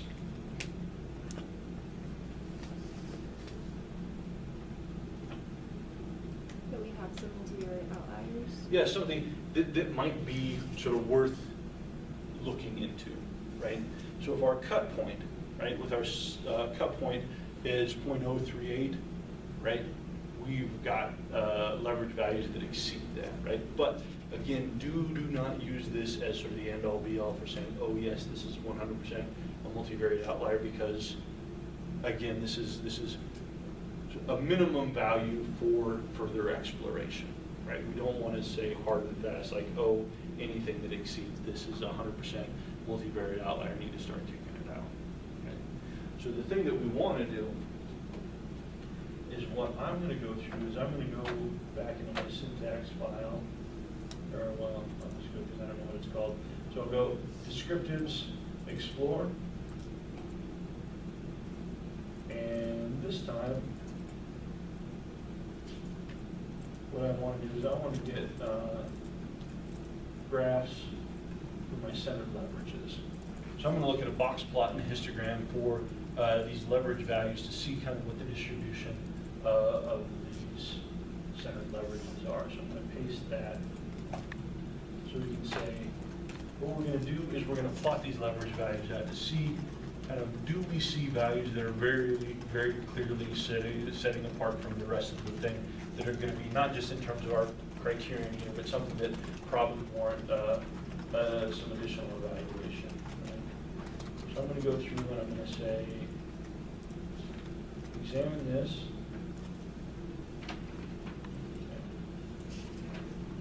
Okay, so here's my histogram of my separate centered leverages. Now, if we're going through and taking a look at what we've got, I'm seeing that, again, my cut point, technically, my recommended threshold for maybe looking at some additional stuff is 0.038, right? And I've got a number of values that are exceeding 0.038. Actually, if we go through and we take a look at, go back to your data set, and sort by your leverages.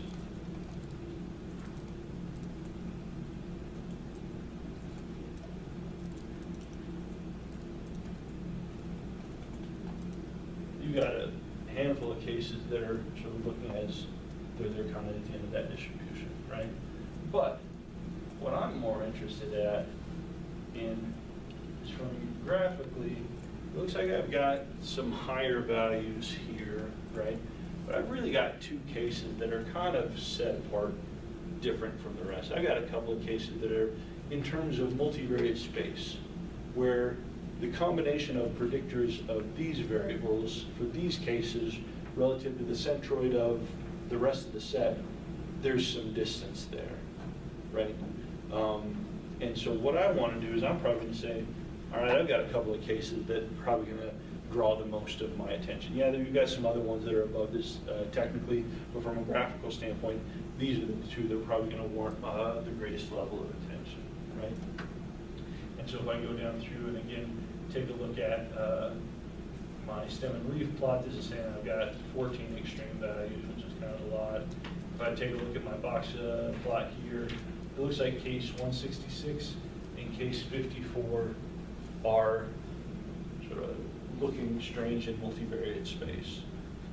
Now, have we heard these cases before? Did these cases come up previously?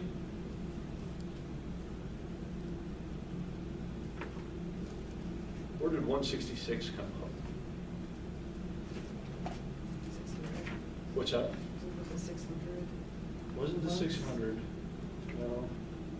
Is number of events What's that? for trauma history? Yeah, that was the max, that was a person with like 11 different events, right? And so what you see, and I would strongly encourage you as you're going through and working through these problems, have a sheet of paper, keep a running tab of what's going on. I mean, you'll need to do it anyway because you're sort of need that to say, oh, so this case or this case. What you see when you're doing this stuff, you see cases kind of come up like a bad penny. Like they just, the same cases keep coming up as being odd in different areas. It starts to give you a sense for, okay, there's something strange going on with this, okay? And so what we're going to do is, okay, I'm going to take down, I'm going to say, all right, case number 54 and 166 are the two cases I'm probably most interested in sort of looking into further.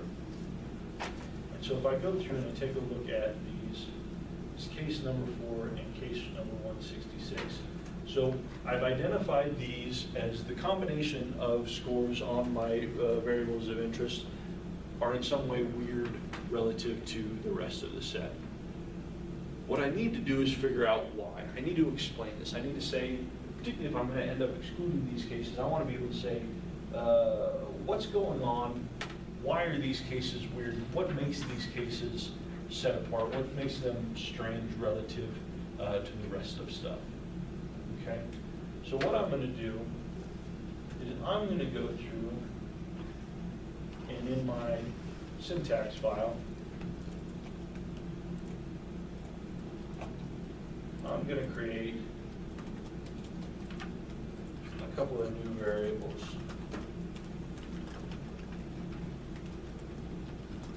I'm going to say compute MV1 equals 0, period.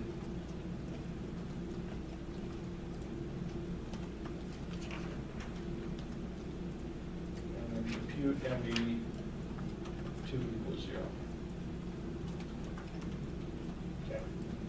So again, you could do this through your syntax file. I just sort of used my transform thing to just go through as a shortcut. I could also go up here to analyze, transform, compute variables. I could punch it in here. I could say MV1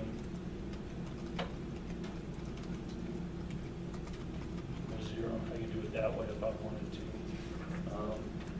But what I'm going to do is I'm going to go through, run these.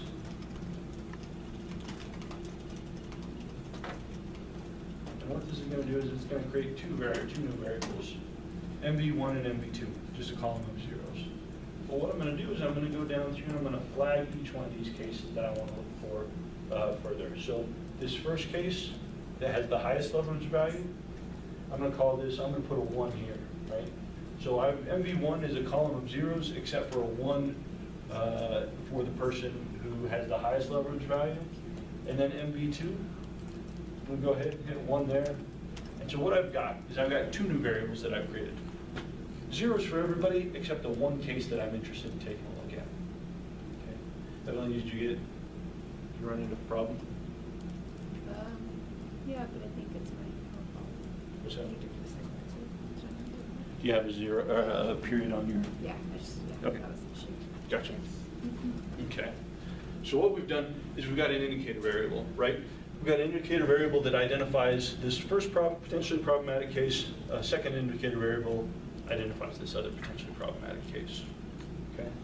And so what I'm going to do now is I'm going to go through and I'm going to go to analyze,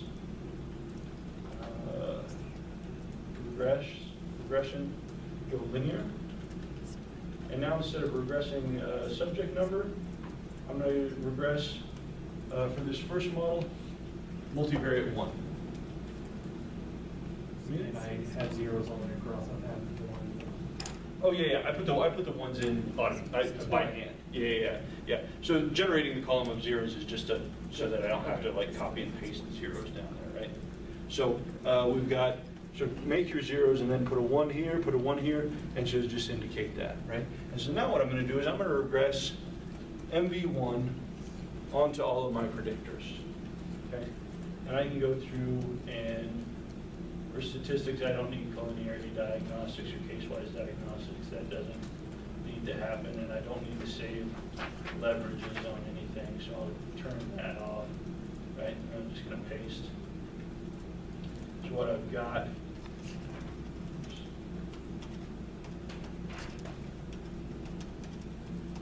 is just a regression model where I'm regressing sort of this dummy variable that I created onto all of my variables of interest.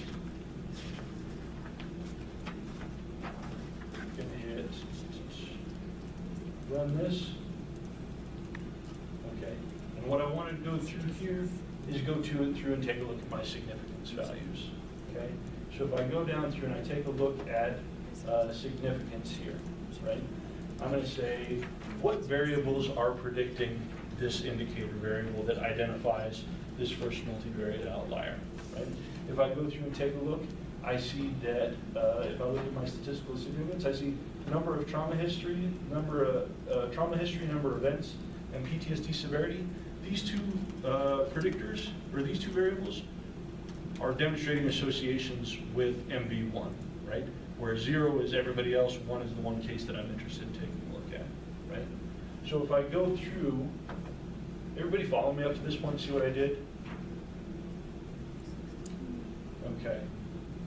Definitely, have you follow me up to this point? Okay, cool. I just don't want to leave people behind. So if we go through, it looks like for case 166, basically this rough analysis, and this is not a real way to do anything. This is not a way to go through and actually run statistical models. These are just shortcuts to try and tease apart. So we've got a case that's looking strange in terms of sort of their configuration of variables. And it looks like, based on our analyses that we run, that it's some combination of trauma history and PTSD total. So looking at case number 166, can anybody see, is there anything that's going on in terms of trauma history and PTSD total that's looking not characteristic? Kate, what are you seeing? Well, they have a ton of trauma history, but then barely any Yeah, right. We got someone, this is the person who's reporting the greatest level of trauma history in the entire set. And they've got, functionally, they're at the bottom of the scale, right? Why might this be surprising? And in the absence of being a trauma expert, what would you maybe suggest? What would we expect with someone with that level of trauma history? They've adapted to this stuff, or Yeah. like they've gotten used to it. Maybe, right, but for the rest of the set, probably what would she, if we've got a trauma history of that level, what should we probably see in terms of? Oh, it should be high. It should be high, right? And so basically what we've got is we've got this person who's sitting aside based on a weird configuration of scores, and sort of based on my understanding of the set, it looks like it's because they're reporting 11 different traumatic events, categories of traumatic events, and yet they're at sort of the low end of sort of next set. Basically have functionally no symptoms going on. That's a weird thing within this set, right? So I would want to go through and say, okay, not that this couldn't happen, right? Not that someone couldn't be just incredibly resilient, but within the context of this set, again, because this is a treatment-seeking set, right? It's a strange thing to see. What I might want to do is I might want to go through and I want to say, is this actually 11 or was it supposed to be 1? I might want to check the hard copy to make sure that this is an encoding error. But basically, this is why we're seeing a high leverage with this case. Something strange, and I need to go through and do some checking on this. Okay. This is also looking like someone their accident was quite a long time ago. That's not, that MBA history didn't come up, or months since accident didn't come up as a predictor, but just trying to understand what's going on with this case. Why is this case showing up as strange in terms of the configuration of scores? Okay. So we see that case 166 is a multivariate outlier, or potential multivariate outlier based on the combination of trauma history and PTSD total. But then I also have this other case that I want to take a look at. So I'm just going to copy that regression model. And instead of MV1, I'm just going to look at MV2. Right? It's easier than going through pull down menu. So I go through and I run this regression.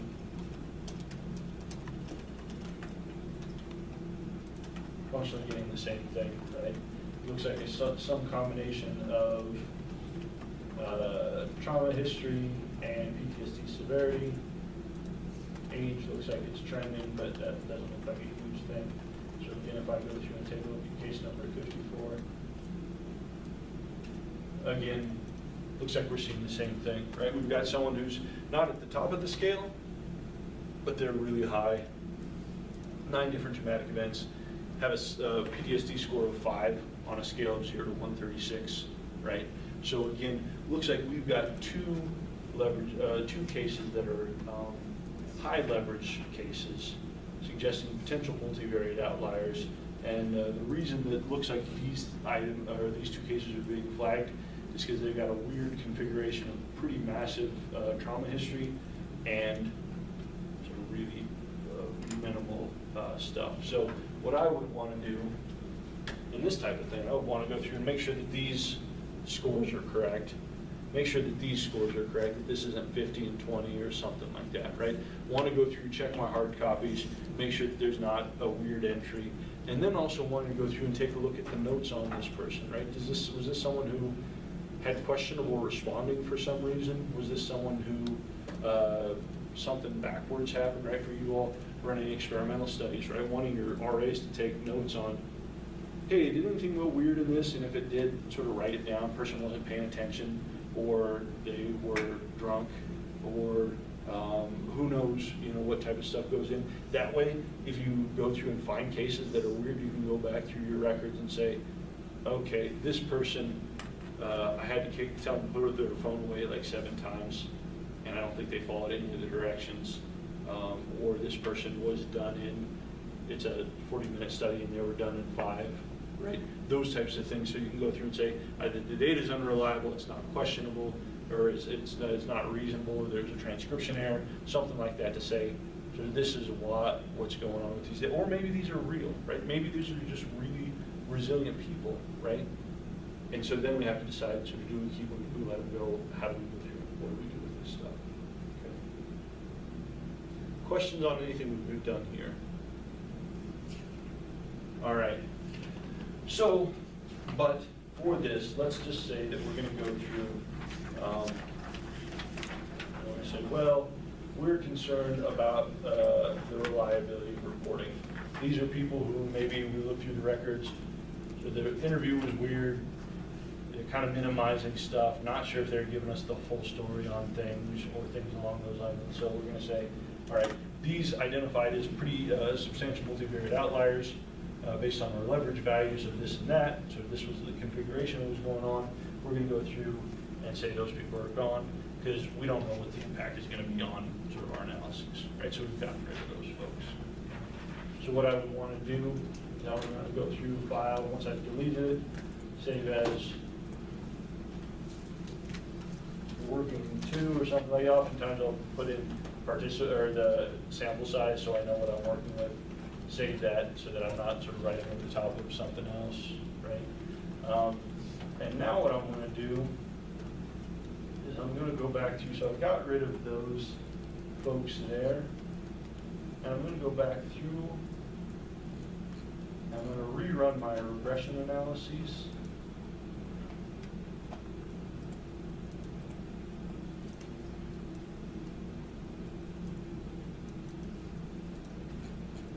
So I've gotten rid of those folks. Now what I want to do is go out and recheck my leverage value to see what's going on, right? Because once I go through and I eliminate those cases, so my whole, everything going on in multivariate space changes, right? And so I want to go back through and do a quick recheck to make sure other stuff hasn't come up. So what ends up happening sometimes, and this gets into some more advanced diagnostics, but I could have a score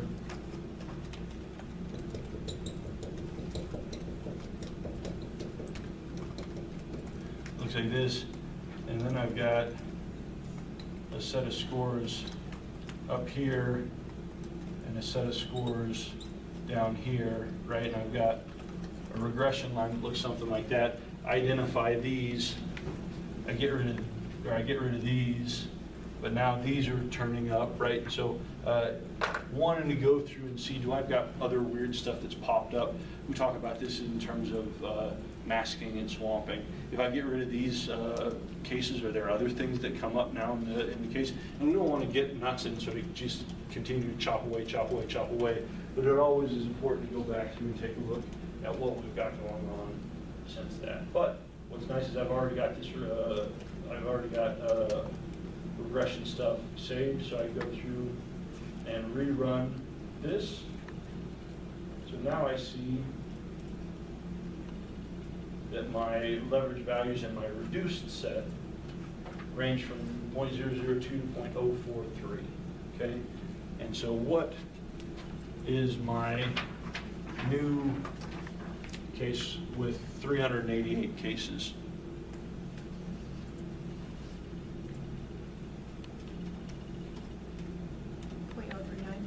What is it?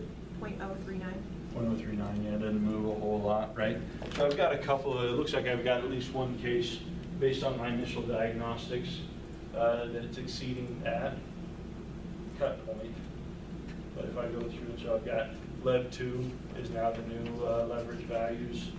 And if I go and just change that, I look at requesting histograms, box plots for Lev 2.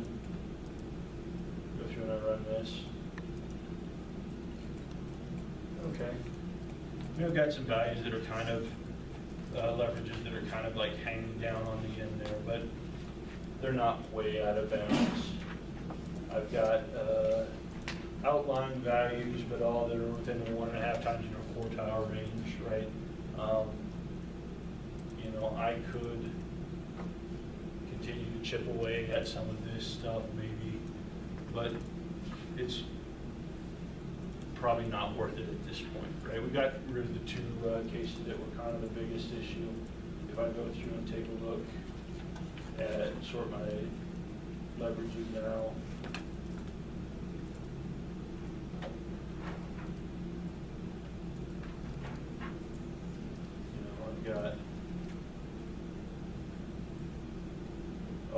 another set of stuff to go through. But at some point, like, you know, what we're looking for and sort of recommendations for this type of stuff is we're looking for values that are kind of way out there, right? Stuff that's clearly going to cause a problem, something that sort of graphically and some from a sort of cut point standpoint. So we do have values that exceed that, but I'm probably not going to go through. At this point, I'm probably going to be comfortable, particularly given the size of the sample. Because every time you throw someone out of the set, you need to tell people why you threw it out of the set. And if you start throwing too many people out of the set, it looks like you just kicked out everybody who didn't do what you wanted them to do, and then that starts to become problematic, right? So I'm pretty confident with a sample of this size that even though we still have people exceeding sort of our threshold, we're probably okay. And so recommendations by sort of Cohen, some simple text with this would suggest identify just a small, sort of 1 or 2 handful of cases that look like they're really problematic, and then if you want to get into sort of more diagnostic stuff in the actual model, you can do that down the road. Okay. All right. How are we feeling about this? Good? Okay. So we've got multivariate outliers taken care of. What we're going to do now is go through, and we want to take a look at our plots. So we're going to go through, and we're going to go graphs, chart builder. And what we're going to do is we're going to choose scatter dot plot. And we're going to choose this matrix and pull this up here. Okay. And scatter plot matrix, now what we want to do is we want to go through and take all our continuous variables and drop them down into this plot here. So we're going to go take age, pull it down. We go natural log of months since accident. We're going to go trauma history and PTSD severity. Drop all those folks down in there. Now you guys can hit paste. I'm going to hit OK. I'm going to run this. And what this is going to do is it's going to bring up a matrix of stuff. But if we take a look at this, this is kind of hard to see what's happening in this, right? So what we're going to do is I'm going to go through and I'm going to double click on this, right? And what this is going to do is it's going to bring up some options where I can start to play around with this. So here it's going to pop up this chart size. What I'm going to do is I'm going to reset the chart site height to 550. I'm going to hit apply. This is going to make this chart quite a bit bigger. Okay, give me a little bit more to work with. And then what I'm going to do, so you got these open circles, but that's kind of hard to kind of see what's going on. So I'm going to double click one of these circles, and I'm going to go down through, and I'm going to say I want this to be call it a 4. I want the fill to be dot there. And I'll hit apply, see what that does. Okay, I don't like that, it's too big. 3. Okay, so changing those dots down so they're smaller. So what I'm going to do, so I'm going to go say, click out of this, and then if I go to elements on this here, choose elements, and I'm going to go through and say fit line at total. It's going to give me a regression line through each of those. And then I'm going to go to options, and I'm going to show charts in the diagonal. Click on that. It's going to give me histograms down the center of that. Okay, and there's a bunch of other stuff that we can go through and take a look at here. But this, and then I'm going to go through close out of this. This is going to give me a plot that's a little bit better to go through, and so I can start to see kind of some stuff that's happening with this. Okay, and so what I'm wanting to do here is I'm wanting to check these plots for linearity and for homoscedastic residuals. So what I want to see is I want to see that do I have any clearly nonlinear stuff going on. Now, don't be fooled by the regression line. I mean, that's just the line of best fit it's going to go through, put through here, right? But am I seeing in the scatter plot matrix, am I seeing anything that looks like a nonlinear relation? What are you seeing as looking nonlinear? The age in years by trauma history. Age in years by trauma history, number of events? Or sorry, the other way around. So, trauma history by age in years. Trauma history. So the first row, the third one. This one? No, at the top, Oh, up here. the one next to it. Here. Yes. Okay. What do you see that's nonlinear in that? You see a curved line that would fit in there? Oh. No. Okay. Anybody see any curvilinear stuff going on here? Not really, right? I mean, we've got something like this and that. I mean, this is kind of a cloud. I don't know that it's necessarily a strong relation, but there's nothing that looks to me explicitly nonlinear within this stuff, okay? Now, were you talking about heteroscedasticity? Yeah, okay. So now I agree. This kind of looks heteroscedastic, right? I've got sort of very little variability here and a lot of variability here, right? And maybe the same thing here, right? Maybe it's sort of some more stuff going on. So I might have some concerns about heteroscedasticity. I might want to go through and sort of blow these up, take a better look at a couple of these different plots. But I'm not seeing anything that's obviously nonlinear in any of these relations. Now, one thing I might want to do is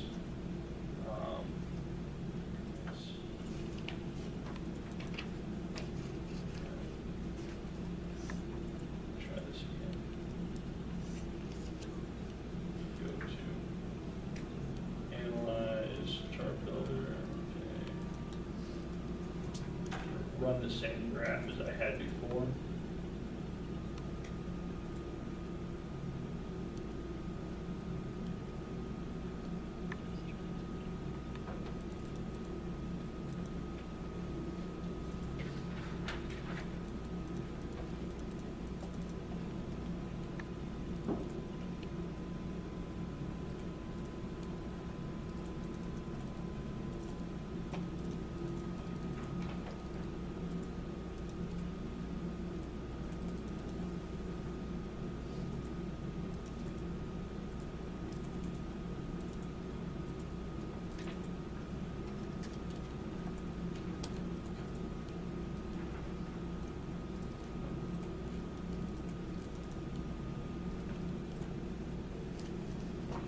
Instead of fitting a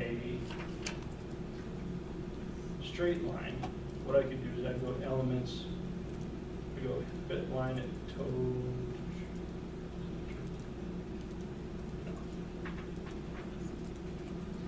No, I can't do that here. Okay. So I'm left with, no, that's not good. Straight line. So I'm not seeing any nonlinearities here, but I'm seeing maybe a couple of these graphs where I might have some concerns about heteroscedasticity. Right? And so what I might say is, okay, I want to go through, I want to take a look at a couple of these graphs. Let's say up here, right, trauma history on the X and age and the Y. That looks like something I might want to take a look at. And then maybe PTSD severity and months since, natural log of months since accident. That looks like we might have a fanning down pattern. And so maybe these are two charts that I want to go through and take a look at, right? So I'm going to go through graph, chart builder. And so now they go through and drop in a scatter plot, right? And let's say that I want to take a look at trauma history on the X and age on the Y. Okay. Right? So it looks like I might have sort of evidence of sort of this funneling variance, right? But a couple of things I want to be thinking about is, in order for something to be to the point where we want to start seeing sort of being concerned about it. It's got to be pretty extreme, right? And so again, sort of the ratio of the smallest width to the smallest spread to the largest spread, about 3 to 1, right? And so is this spread 3 times this spread? Maybe-ish, right? But the other thing too, you got to remember that how many people on trauma history do we have out here in these high values? Not very many, right? And so you don't want to over-identify a problem that's based on sparse data, okay? So definitely something I might want to sort of talk about and say, oh, it looks like we might have a problem here, but also recognizing that I don't have that many people out here at the end, and so wanting to sort of make sure that I'm not sort of over-identifying anything just because I only have 3 people out here and then claiming heteroscedasticity. If I go back in here to where I have more people, sort of about this area, so this width to that width, looks like it's reasonable. So I might not be too concerned about this. And if we go through and go back to graph, chart builder, and if I look at PTSD severity on the X, and then natural log of the months.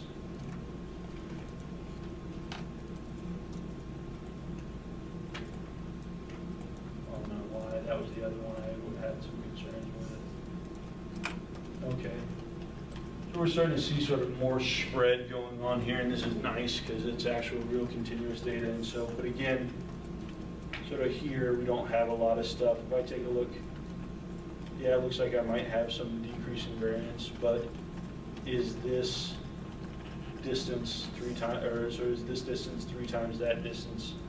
Probably not, right? So I might sort of identify potential issues with heteroscedasticity here, but probably not something that we would get too worked up about in terms of our residual or our scatter plot. Questions about that? When you're looking at the ratio of the smallest to the largest spread, could you just like visually with a mouse point to what we're looking at? Yeah. So for example, so the largest spread is about right here. Smallest spread, I'd say, is about right here. So like, sorry. Yeah. So so the distance from here to here, is this distance 3 times the size of this distance? No, right? You know what I'm saying? Yeah. So is this? Got it. No, it's not. Yeah. So we're looking for something that's going to be pretty considerable. I mean, you might sort of take a look and say, oh, so there could be some stuff going on with that. But Okay, thank you. another thing that you can do that's a nice trick, I think, with this scatter plot is if you double click it and go to elements and hit fit line at total for the individual scatters, you can go ahead and check that lowest smoother and hit apply there. And close that. And what that does is it puts in kind of not just a linear line, but a lowest line there that goes through and shows you kind of where that stuff's at. So looking at the previous one then, Asian years and trauma history, which one there would be the smallest spread? Would it not be the 2 that are at 10 traumatic events? Well, it could be, right? But again, remember the concern is that I don't know that I want to make a strong statement about heteroscedasticity based on the fact that I have 2 cases at that level, right? So what you want to be doing is thinking about how much data do I have there. If I don't have enough people to make it strong, now if I had a bunch of people, if I had 50 people at 10, and so the spread there was that same thing, then I might say, yeah, that's looking sort of pretty thin, right?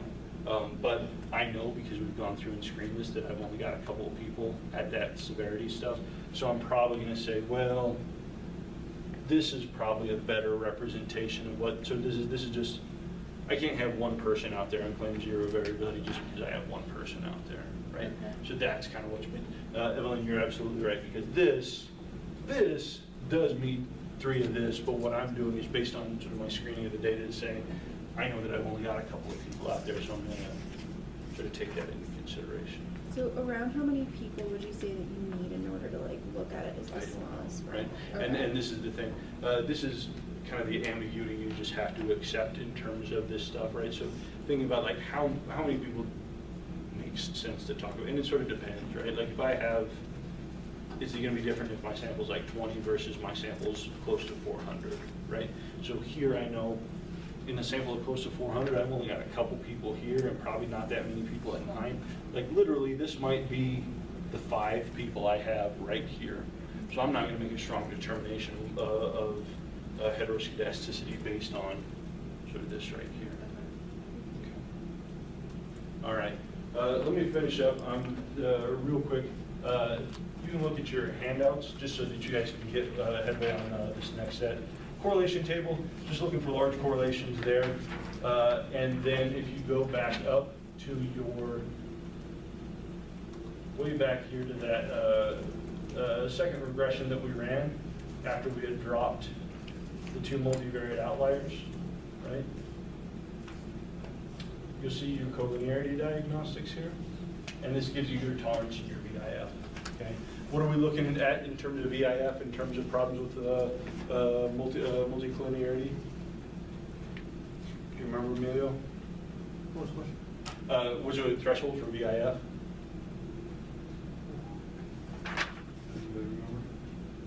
10, okay? As sort of, you should be concerned as if you get anywhere close to 6 or 7, right? But in these data, and again, our tolerance value was 0.1 in terms of something that's problematic. Here, do we have problems with multicollinearity in these data? What do you think, John? So here in our collinearity statistics right here, problems with our tolerance or our VIF? No, these are fine, right? And so if you go through and you want to go through, take a look at your bivariate correlations, talk about those, and then sort of go through and take a look at your collinearity diagnostics. This is telling you how interrelated your set of variables are. Here, we're doing fine. And so go through and take a look. And here I've gone through 4, like literally this is how I would go through, probably write up this screening for sort of what we would do. But please remember, there's like no magic words or magic terms or things like that. Use this as a guideline, but don't feel like you have to copy and paste and use sort of the exact thing. I want you to go through, right? And if there's weird stuff, don't say there's not weird stuff, or if there's outlying values, don't say like everything looks good when there's clear stuff that sort of goes on. So so hopefully this gives you kind of a framework to how to think about and present some of this stuff, because there's a whole sort of another level that we'll have to get into with the regression stuff. So awesome. Hey, thanks for hanging with me, folks.